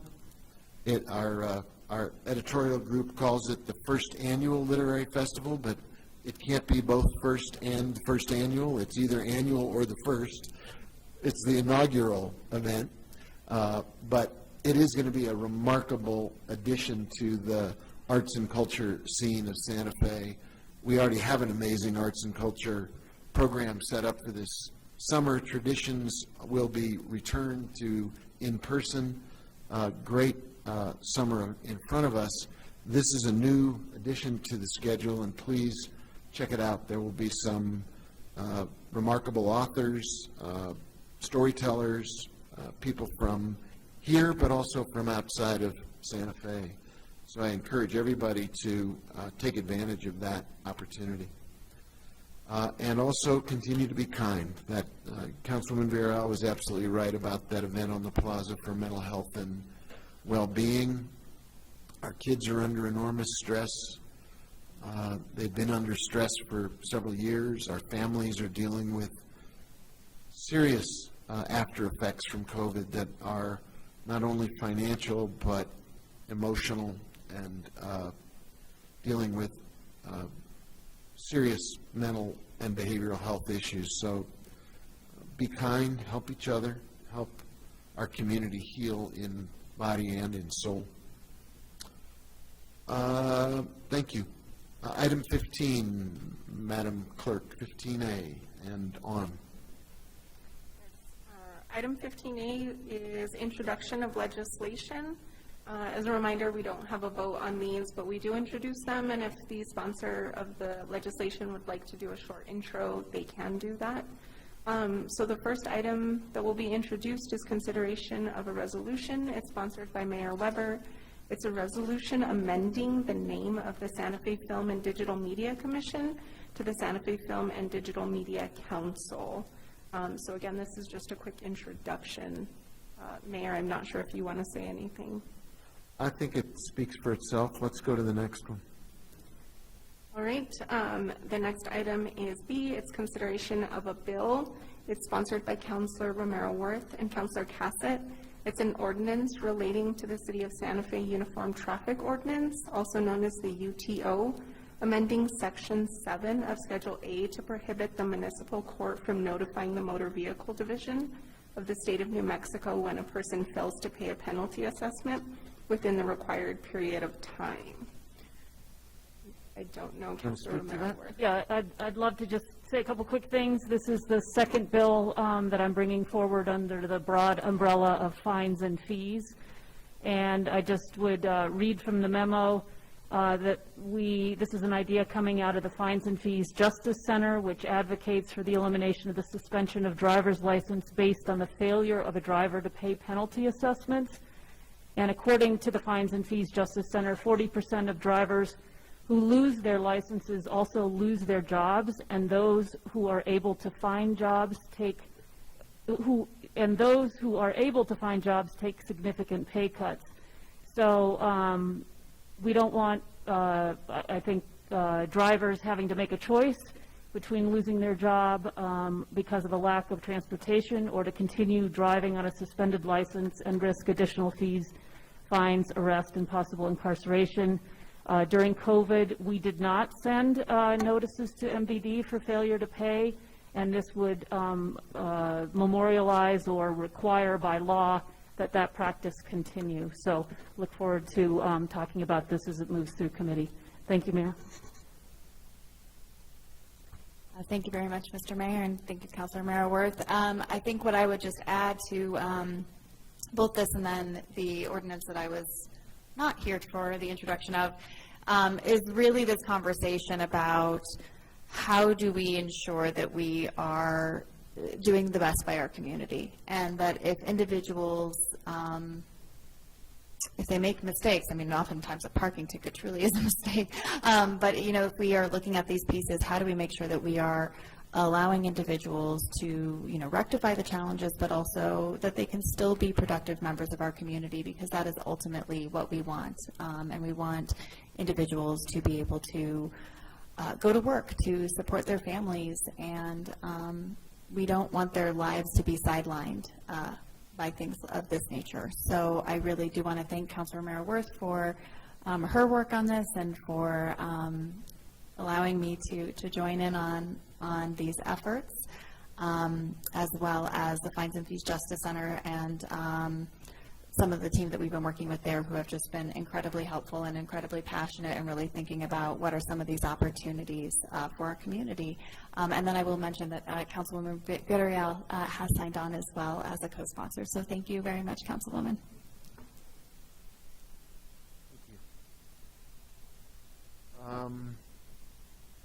Did you want to say something? If you're signed on as a sponsor, you're okay. Petitions from the floor.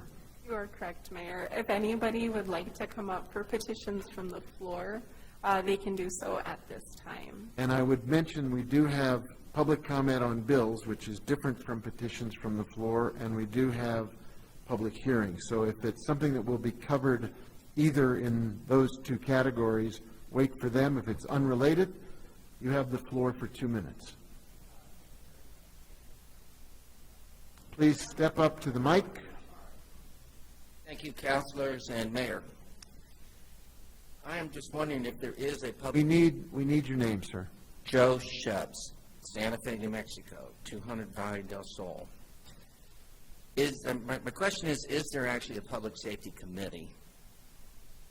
Number two, I feel very strongly that the fines need to be raised from $30 per offense for a legal violation of noise ordinances. That's a ridiculously low amount.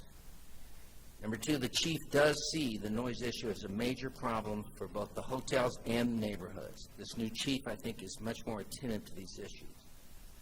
Lodgers are going to donate 10 high-tech, expensive decibel readers to the police department.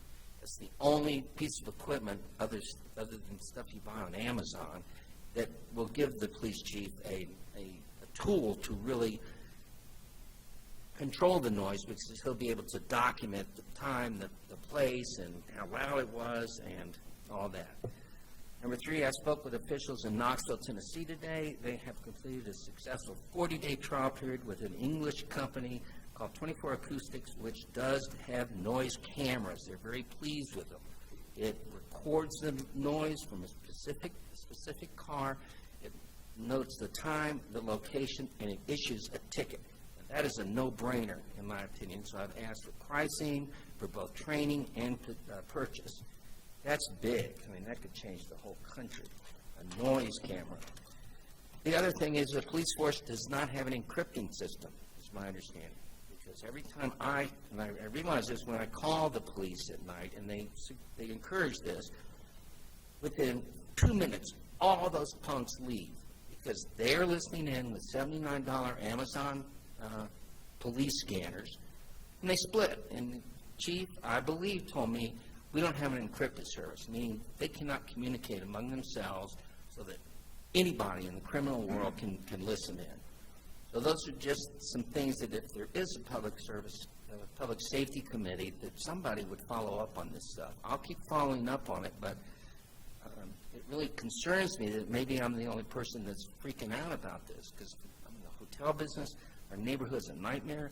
The neighborhood associations call me, mayor, like I have more authority than you. I hate to say that, but on this noise issue, they want me to do something, and I don't know what to do except keep bugging everybody and writing articles. It's no offense to you, Mr. Mayor, but my sense is people are hungry for help with this issue. So that's my 2 cents. Thank you very much. Thank you. Is there anyone else who wishes to speak on a matter unrelated to any of the public hearing, public comments on the rest of the agenda? If not, Madam Clerk, take us to the next item, please. Yes. The next item is public comment on bills. So we have consideration of a bill. This is sponsored by Councilwoman Villarreal and Councilor Chris Rivera. It's an ordinance amending Section 23-5.2 to permit up to 10 small commercial events on the plaza. And again, this is public comment, so if anybody would like to comment on this, I would also like to note that we did distribute all written comments received on this item earlier today to council members. So. If you wish to speak, please step up, and we will give you 2 minutes to address this proposed bill.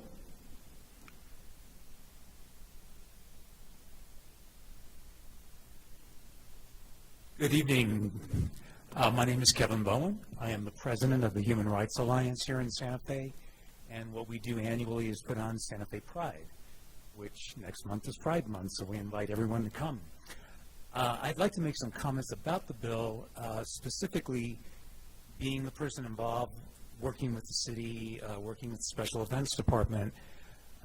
The one flaw I find in it is that in order to sell booths, some people are very excited to come and be a part of Pride. We have a lot of organizations who support the community, but we have a lot of small businesses that really can't get their word out or their message because they sell certain products or any products, soaps, books, artwork, and we are not allowed to sell at these events. So everyone that comes to our event has to agree in our booth application form and contract that they will not sell anything, and that's where we get a lot of pushback from people because they would actually like to show the community that there are LGBTQIA businesses that offer many different types of not only services but products and food and things of that nature, and it is a hindrance for us if we would like to expand our event because we're very limited as to what someone can actually do at their booth. So I thank you for your time. If you ever have any questions, feel free to ask me, Kevin Bowen, the Human Rights Alliance, and I'm going to turn this over to someone else. Thank you.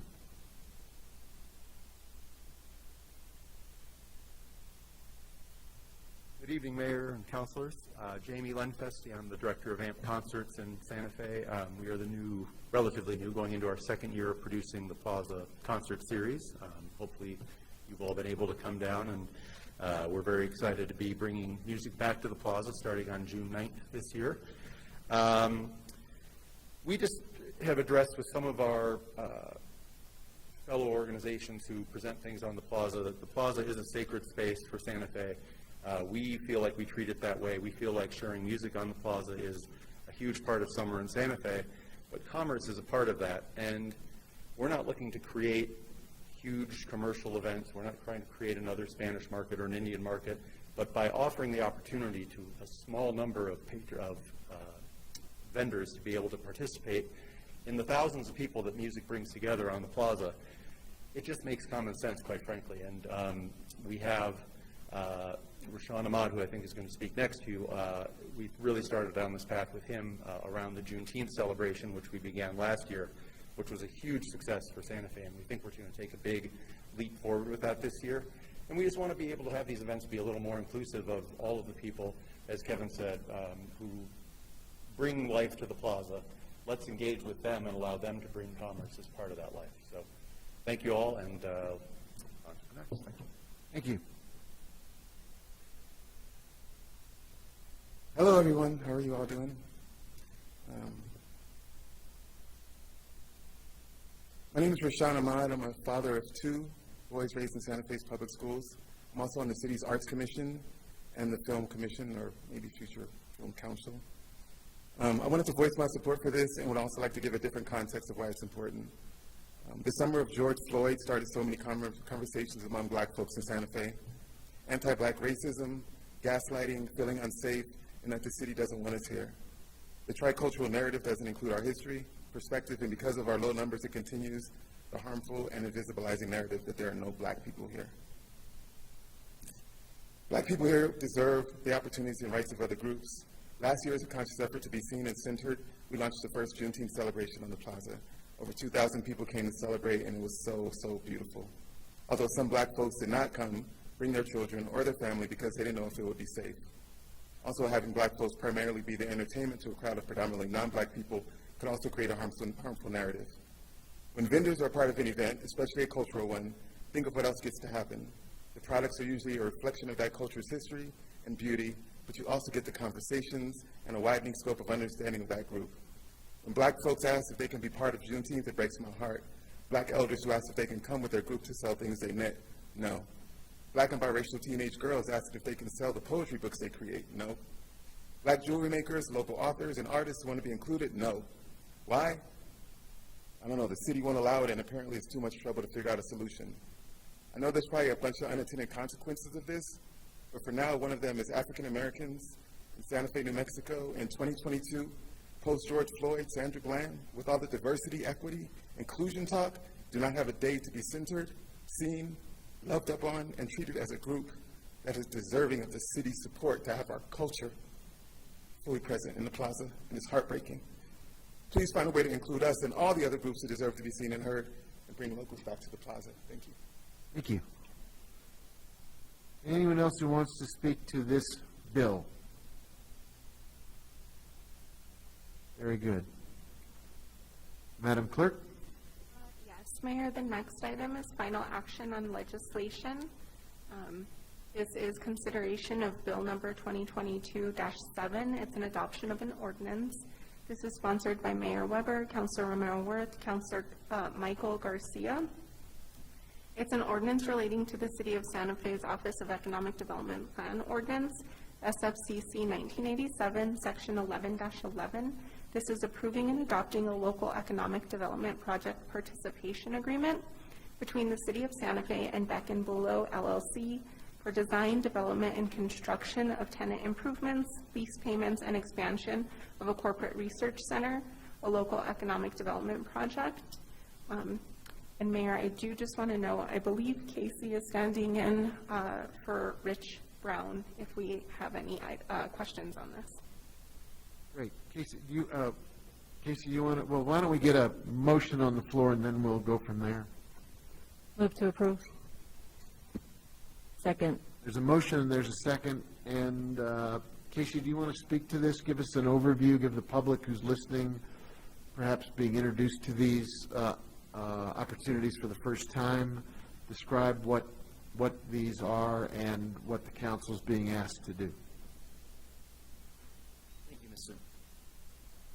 Thank you, Mr. Mayor and Council. Actually, I'm Casey Delpore. I'm the Business Growth Manager for the City of Santa Fe Economic Development, and we are partnered with the state. And actually, I have sort of a whole group here who are willing to speak with you and answer your questions. But Peter Mitchell from the state, as well as JP, who is from Beck and Bulow, and of course Andrea from the City Attorney's Office.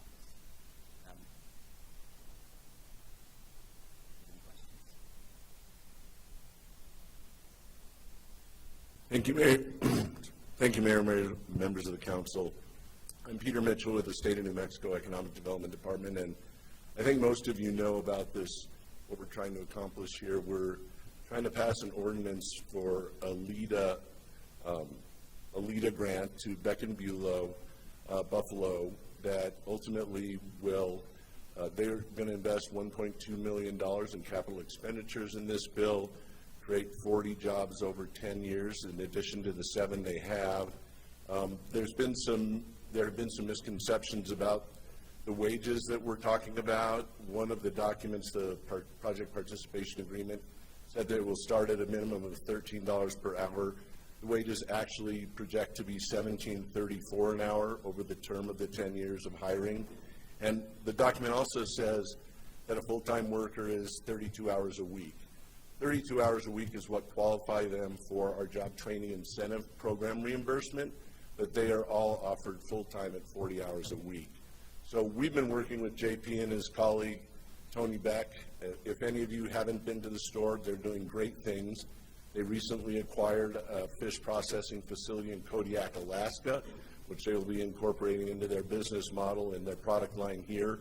So we've been working for 2 years. They've been very aggressive with PPE and idle assistance to keep afloat. They've stayed strong throughout the COVID challenges, and the state, the governor, our cabinet secretary support this project fully. I'll stand for any questions, or if you'd like to hear from the man himself, JP, let them talk to you folks. Let's open the floor to members of the governing body to ask questions at this time. Mayor, if I can. Hi, City Clerk over here. This is a public hearing, so if anybody from the public would like to speak, they actually get to do that first, and then we can move to other Good point, areas. good point. Thank you for Okay. reminding me how we do this in public. This is, in fact, as mentioned, a public hearing. If there's somebody who wishes to speak on this item, please step up to the podium now and identify yourself, and we'll offer 2 minutes of comment on the proposed legislation. If not, I will then turn it over to the council, recognizing that the owner is here to answer questions as well. Councilor Lindell, you have the floor. Thank you, Mayor. Yeah, those are my questions that you referenced, Peter. What I don't understand really is why in the application and why in the information, if it's not $13 an hour, if it's $17 and something an hour, why doesn't it say that? It looks to me as though the obligation is for $13 an hour. And additionally, as I had pointed out to several people in trying to help prepare for this hearing, why does it say? I understand what you said about 32 hours for training, but why not say 40 hours FTE jobs? That's full-time jobs. With what is in our packet, we're looking at a 32-hour as an FTE at $13 an hour, which is the obligation of the packet, which comes out to about $21,000 a year, which is laughable in Santa Fe. So why put these numbers in a packet if that's not really what's being represented? Mayor Weber, Councilor Lindell, that's the language we use to establish the baseline for it. That's just the process that we've used when we prepare our project participation agreements. So, and the 32 hours is based on the statute that allows workers to be eligible for JTIP reimbursement. That's all that is. And I guess we can go back to the drawing board in the future and customize the language that's more appealing, but the bottom line for this project is all the workers that will be hired, will be 40 hours a week, and the wages will be significantly higher than $13 an hour. And I will note that we had a similar project, which I'm sure all of you who were serving in 2018 are very familiar with, Marty's Meals. I'm sorry, I got a little cold. And the numbers were very similar for Marty's Meals in terms of the minimum wage required, the ramp up, the amount that the city's expending in the project, as well as the amount the state is. And that has turned out, if any of you don't know, to be a fantastic investment on behalf of the city and the state.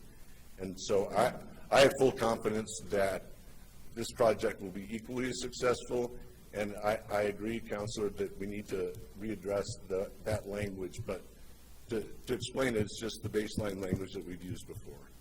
I can't. Well, you know, everybody wants this project to be successful. There's no doubt about that.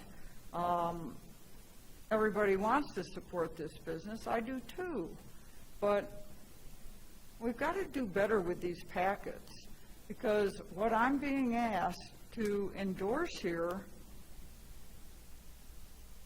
is not something I would want to endorse. $21,000 annual salary for somebody is a joke here. And you got to do better with these packets, because that's what's presented to us. And, you know, I wish this business all the luck in the world and all the profit in the world.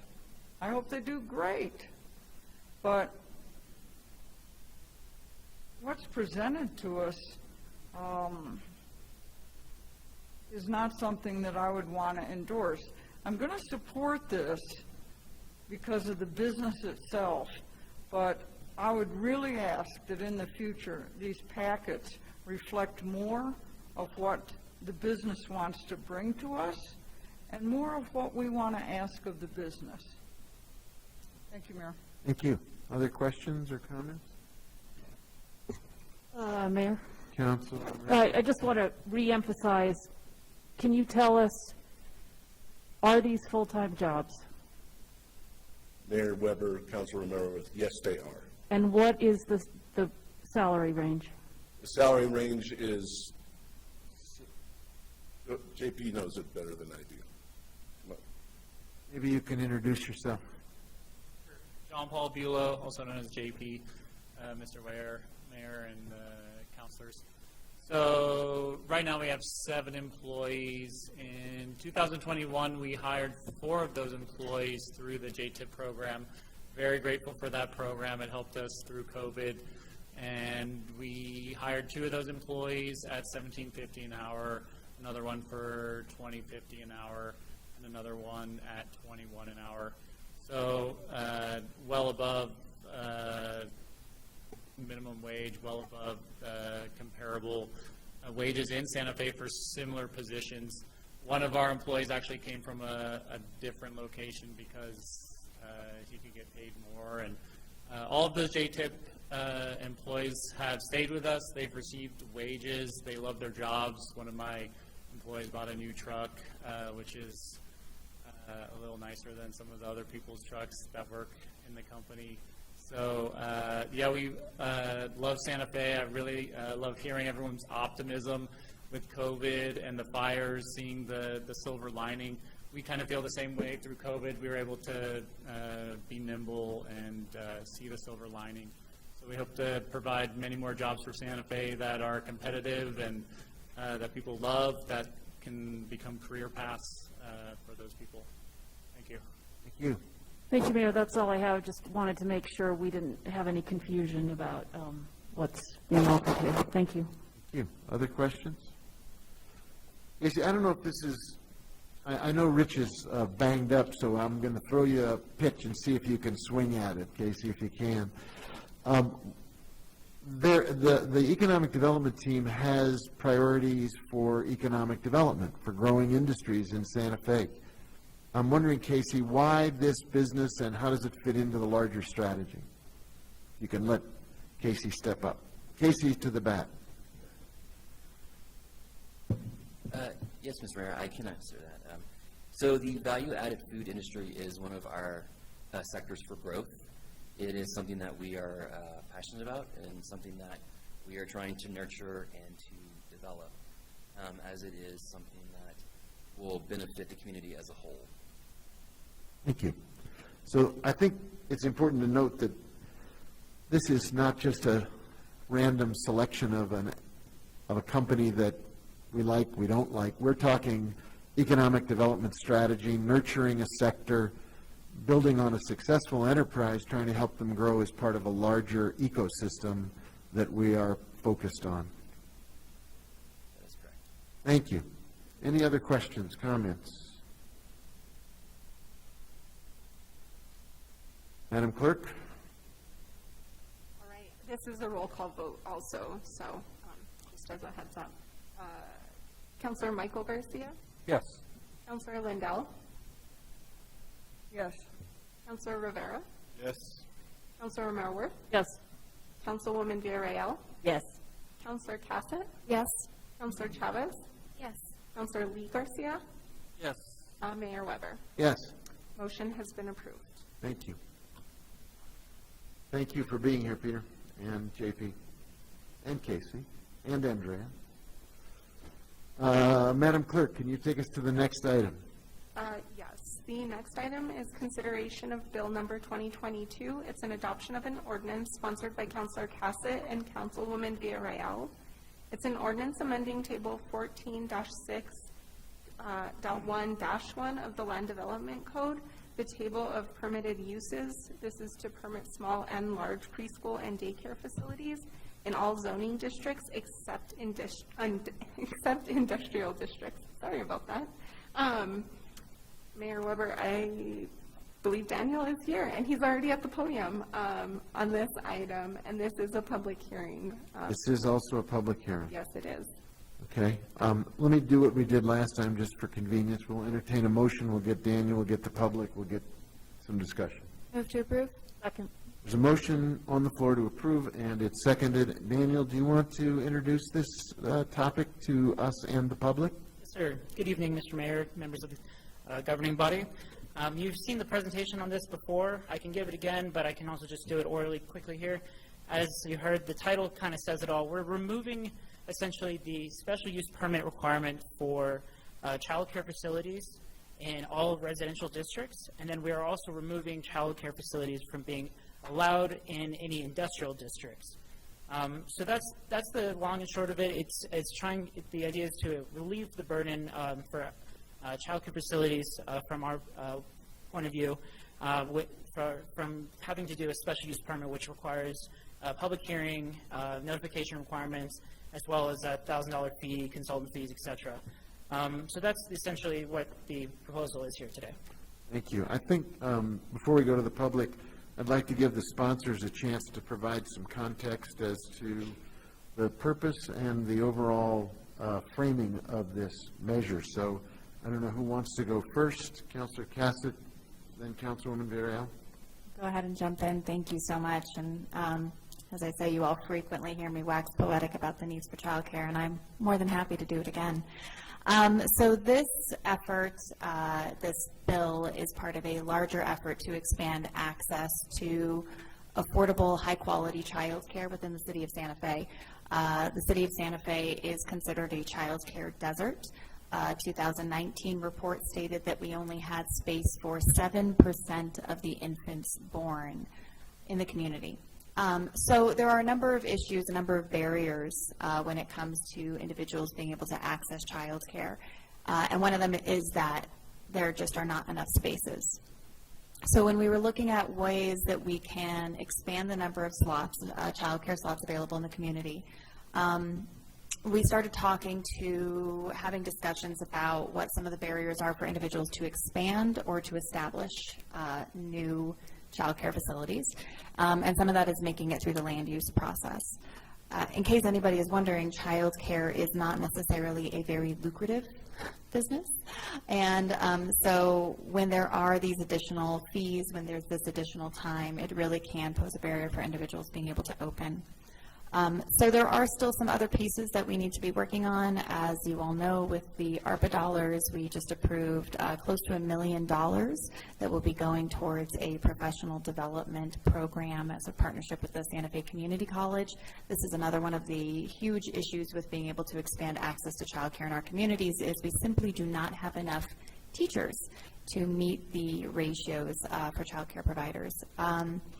And then there is also some work being done in terms of partnerships with the state, with the fire department at some of the fire code regulations, and that is there are some challenges there. I do want to make sure that it is noted that all of the other regulations that go into being licensed as a child care facility are still in place. So the state has requirements in terms of teacher ratios, the state has requirements in terms of space and square footage of the area and how many children would be allowed in a residential home that is providing childcare based on what the space is available there. And so all of those are still in play. We are simply removing our barriers in terms of our table of permitted uses. I believe that is it. Again, I just want to talk briefly, as long as I have the mic and the floor, about the importance of childcare in our community. And with some of the presentations we've been getting in Finance Committee about the economic recovery, childcare frequently comes up as one of the many barriers that families are seeing to being able to return to work. And this was a problem before the pandemic. It is something that has primarily hit women, and that when we look at the wealth lost for women, primarily for women during the years that they have young children, it is substantial, because you're not just talking about wages, you're also talking about years of experience, which means that you are looking at future opportunities and higher salaries and their ability to really climb the ladder. We know economic security for women is a safety issue for them. If women cannot be economically secure, some of them sometimes stay in marriages where they are not safe.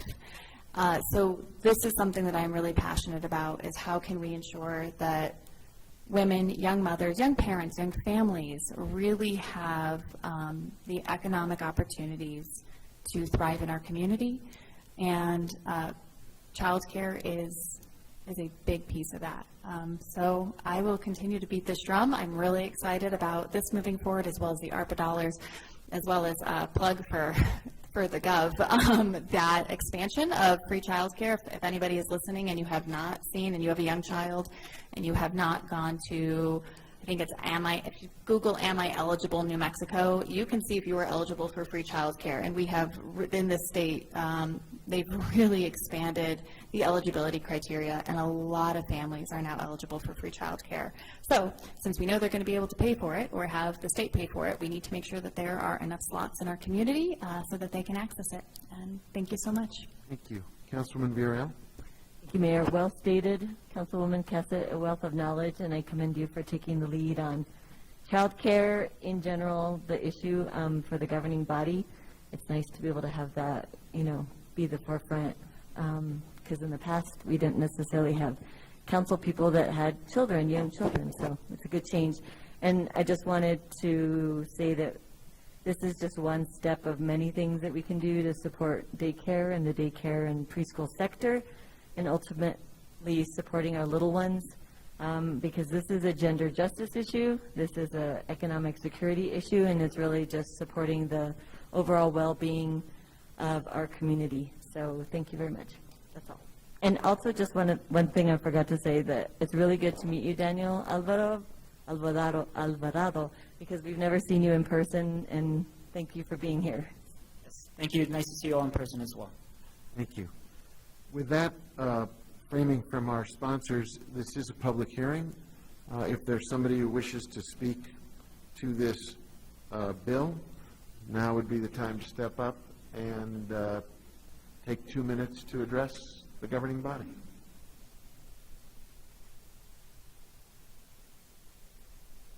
If there isn't, I will entertain questions from the members of the governing body. If there are no questions, Madam Clerk, can you call the roll? Yes. Councilor Lindell? Yes. Councilor Rivera? Yes. Councilor Romero-Worth? Yes. Councilwoman Villarreal? Yes. Councilor Cassett? Yes. Councilor Chavez? Yes. Councilor Lee Garcia? Yes. Councilor Michael Garcia? Yes. Mayor Weber? Yes. Motion has been approved. Thank you. Thanks for being with us. Thank you. Madam Clerk, please take us to the next item. All right. The next item is a public hearing. It's 19A. It's request for approval of the 2022-2023 Annual Action Plan. First draft required to be submitted annually to the Department of Housing and Urban Development as a condition to the city's Community Development Block Grant. Ms. Alexandra Ladd, our Director of Office of Affordable Housing, is here, as well as Cody, our Housing Grant Manager. I'll let them This is a public hearing, I would remind everybody. So let's, I guess let's begin with your presentation, and then we'll go to the public, and then we'll entertain a motion. Thank you, Mayor, members of the council. For those of you who've been on the council for a little while, you've seen this plan every single year because it is called an annual action plan. For those of you who are new, I apologize for the framework that HUD makes us use because it's kind of horrible. But if you had time and you read the executive summary, you pretty much could learn everything you needed to know, I think, about the plan. We submit this to HUD to describe to HUD the use of our entitlement grant, our community development block grant funds. We also describe in this plan the use of related funds to the entitlement funds, which would be any prior year funds that we are reprogramming, or something called program income, which is generated when a CDBG funded activity generates income. So in this case, usually it would be a down payment assistance loan that's paid back. The HUD rules require that those funds be used before the grant funds. So we have a balance of grant funds. It's not a bad problem to have, but we are looking quite seriously in the next year to move forward with some additional projects as well to make sure we can draw down our full balance of funds. But in the plan that is in front of you today, these funding recommendations for the new money for our entitlement funds were made by the Community Development Commission. This is a citizen-based group of very thoughtful folks who work with Councilor Villarreal, who is the chair of the committee, and they meet for an entire day to hear applicant presentations and then make funding recommendations. They also meet on other items and help advise us on affordable housing and community development issues. Just to sort of put this plan in context, it's bookended by something that you will see in August called the Consolidated, it's CAPER is the acronym, Consolidated Annual Performance and Evaluation Report. Got it, pulled it out there. So what that report, annual action plan says, here's how we propose to spend funds, and the CAPER says, and here's what we actually spent funds on, and here are the results of spending those funds. So there's sort of these two required bookends for our CDBG grant. One thing I also want to point out, we don't actually know the real grant amount for this upcoming year yet. Still, this is possibly the latest it's ever been in my history with this program. So that is why you were probably noticing some of the contingency language in the plan, which says, we think we'll get somewhere around $600,000. If we get more, we will add to the Lamplighter project, and if we get less, we'll reduce all of the projects proportionally. But the other number that is unusual for this year is that we are using prior year funds to support Consuelo's Place, and what's unusual about that is normally we have a cap, a 15% cap on how much we can spend on public services.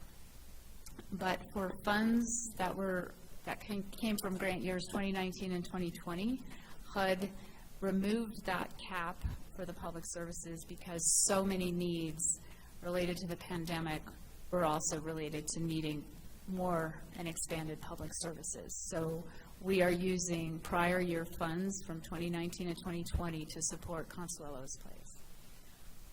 And I believe that that's pretty much it. Hopefully you saw the link to the public survey and answered it just for kicks. It's pretty short. We will be compiling all of the responses to the public survey as well as any written comments that we receive or any comments tonight at the public hearing, and those compilations will go in the final plan. And I want to introduce to everyone who has not met Cody Minnick has taken over the grants, the direct grants management for the housing funds for me, And so hopefully next year at this time, I won't be here. I'll be home drinking a glass of wine. No, I'm just but anyway, we will allow anyone from the public to speak, and we're here to answer any questions. Thank you.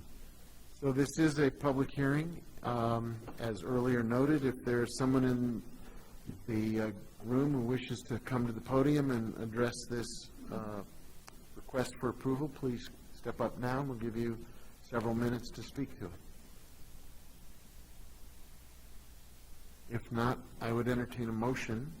Move to approve. There's a motion to approve. There's a second. Council members, do you have questions or comments? Yes, Councilwoman Villarreal. Thank you, Mayor. Just wanted to thank the staff. Every year, going through this process and having HUD, kind of dictate the format, which is not very user-friendly, is if any of you actually read the whole thing, it's not user-friendly. So when you look at the structure, like, what? However, there's some good information in there, and I think that it does set a roadmap for certain things that we're doing that we'd like to do. So I just wanted to thank you for continuing with that process and being patient with HUD in general, and the fact that we have to wait for funding, even knowing if it's going to happen. So thank you. And also just, I did mention this when we were in CDC about how we can incorporate a way to put in our values of the city values, and we look at affordable housing. And one of them that I had mentioned, and there were other committee members that felt the same, is that really prioritizing our city land that we own, to be able to prioritize that land for affordable housing initiatives as often as possible. So I don't know if that made it into the language. I know we talked about potentially adding it. I don't know if you had anything to add about that. I have not yet incorporated any of the comments in there, but that will certainly make it into the final draft. Thank you. Thank you, Cody. That's all. Thank you, Mayor. Anything else? Could you please call the roll? I also just want to confirm Michael Garcia was the second on that. You are correct. Okay, perfect. All right, Councilwoman Villarreal. Yes. Councilor Cassett. Yes. Councilor Chavez. Yes. Councilor Lee Garcia. Yes. Councilor Michael Garcia. Yes. Councilor Lindell. Yes. Councilor Rivera. Councilor Romero Worth. Yes. Mayor Weber. Yes. Motion has been approved. Thank you. So, Madam Clerk, I believe we're at the end of that piece of the agenda, which brings us back to the city attorney. You are correct, Mayor. We are now at matters from the city attorney. Thank you. Thank you, Mayor and members of the governing body. I would make a recommendation that the governing body make a motion to move into executive session in accordance with the Open Meetings Act, New Mexico statutes annotated section 10-15-1, part H7, discussion of attorney-client privilege, discussion of litigation, including but not limited to City of Santa Fe versus Purdue Farms et al., and unfiled threatened litigation. Thank you. Councilor Rivera? Thank you, Mayor. I move that we enter an executive session pursuant to the Open Meetings Act, Section 10-15-1H, Subpart 7, for discussion of threatened or pending litigation in which the governing body is or may become a participant. Second. There's a motion. There's a second. Madam Clerk? All right, this is a roll call vote, but I will note to come out of executive session, we get to voice vote, so. We will be coming back here afterward to complete our business, just to be clear. Yes, we will. Councilor Romero Worth. Yes. All right. Councilwoman Villarreal. Yes. Councilor Cassett. Yes. Councilor Chavez. Yes. Councilor Lee Garcia. Yes. Councilor Michael Garcia. Yes. Councilor Lindell. Councilor Rivera. Yes. Mayor Weber. Yes. All right, you may move into executive session. Thank you. We'll meet in the council meeting room, and if you have brought dinner, please provide it for the rest of us.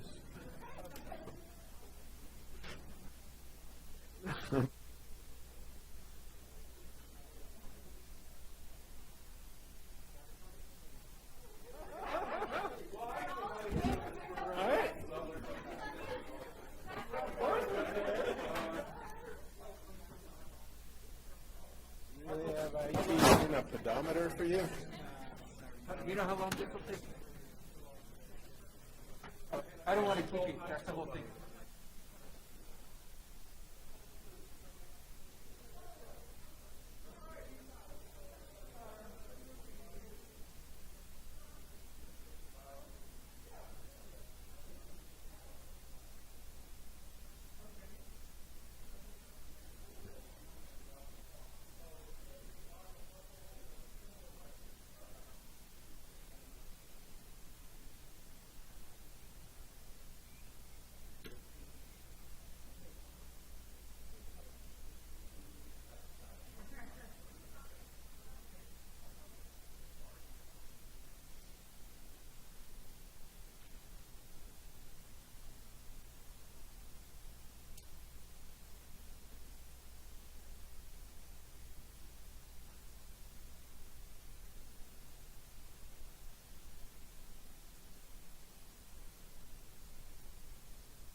Stream away.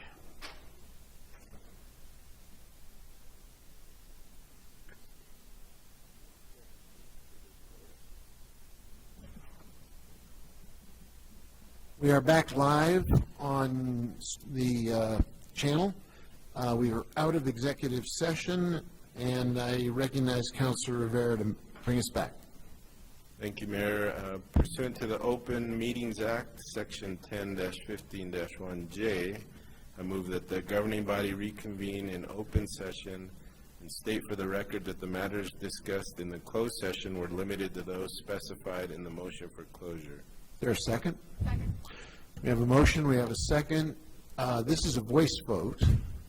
So all in favor say aye. Aye. Those opposed? Motion carries. We're back in session. We've completed our agenda. The meeting is adjourned. Thank you, everybody.